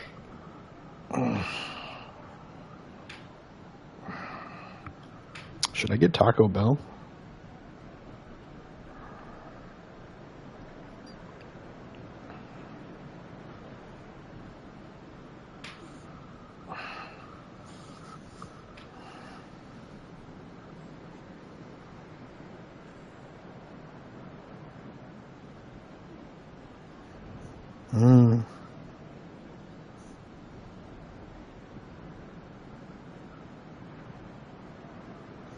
Beefy 5-layer burrito. Buy one, get one free.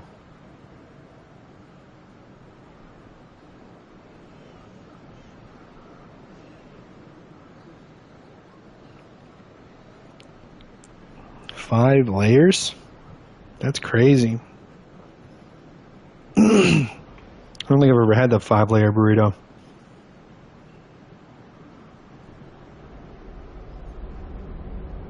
Anyone got an opinion on the 5-layer burrito from Taco Bell? Beefy 5-layer burrito? And don't mention something about it making you shit. It's the same guy! We're ending stream after this fight. Alright, let's try to make it a good one.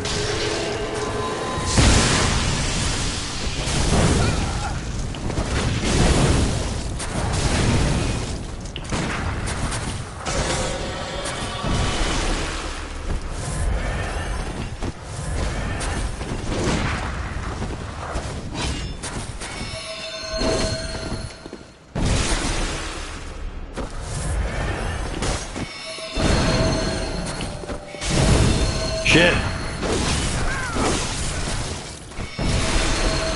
No. Oh.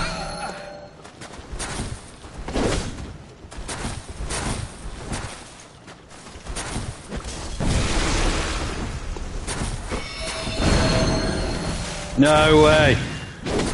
Ugh.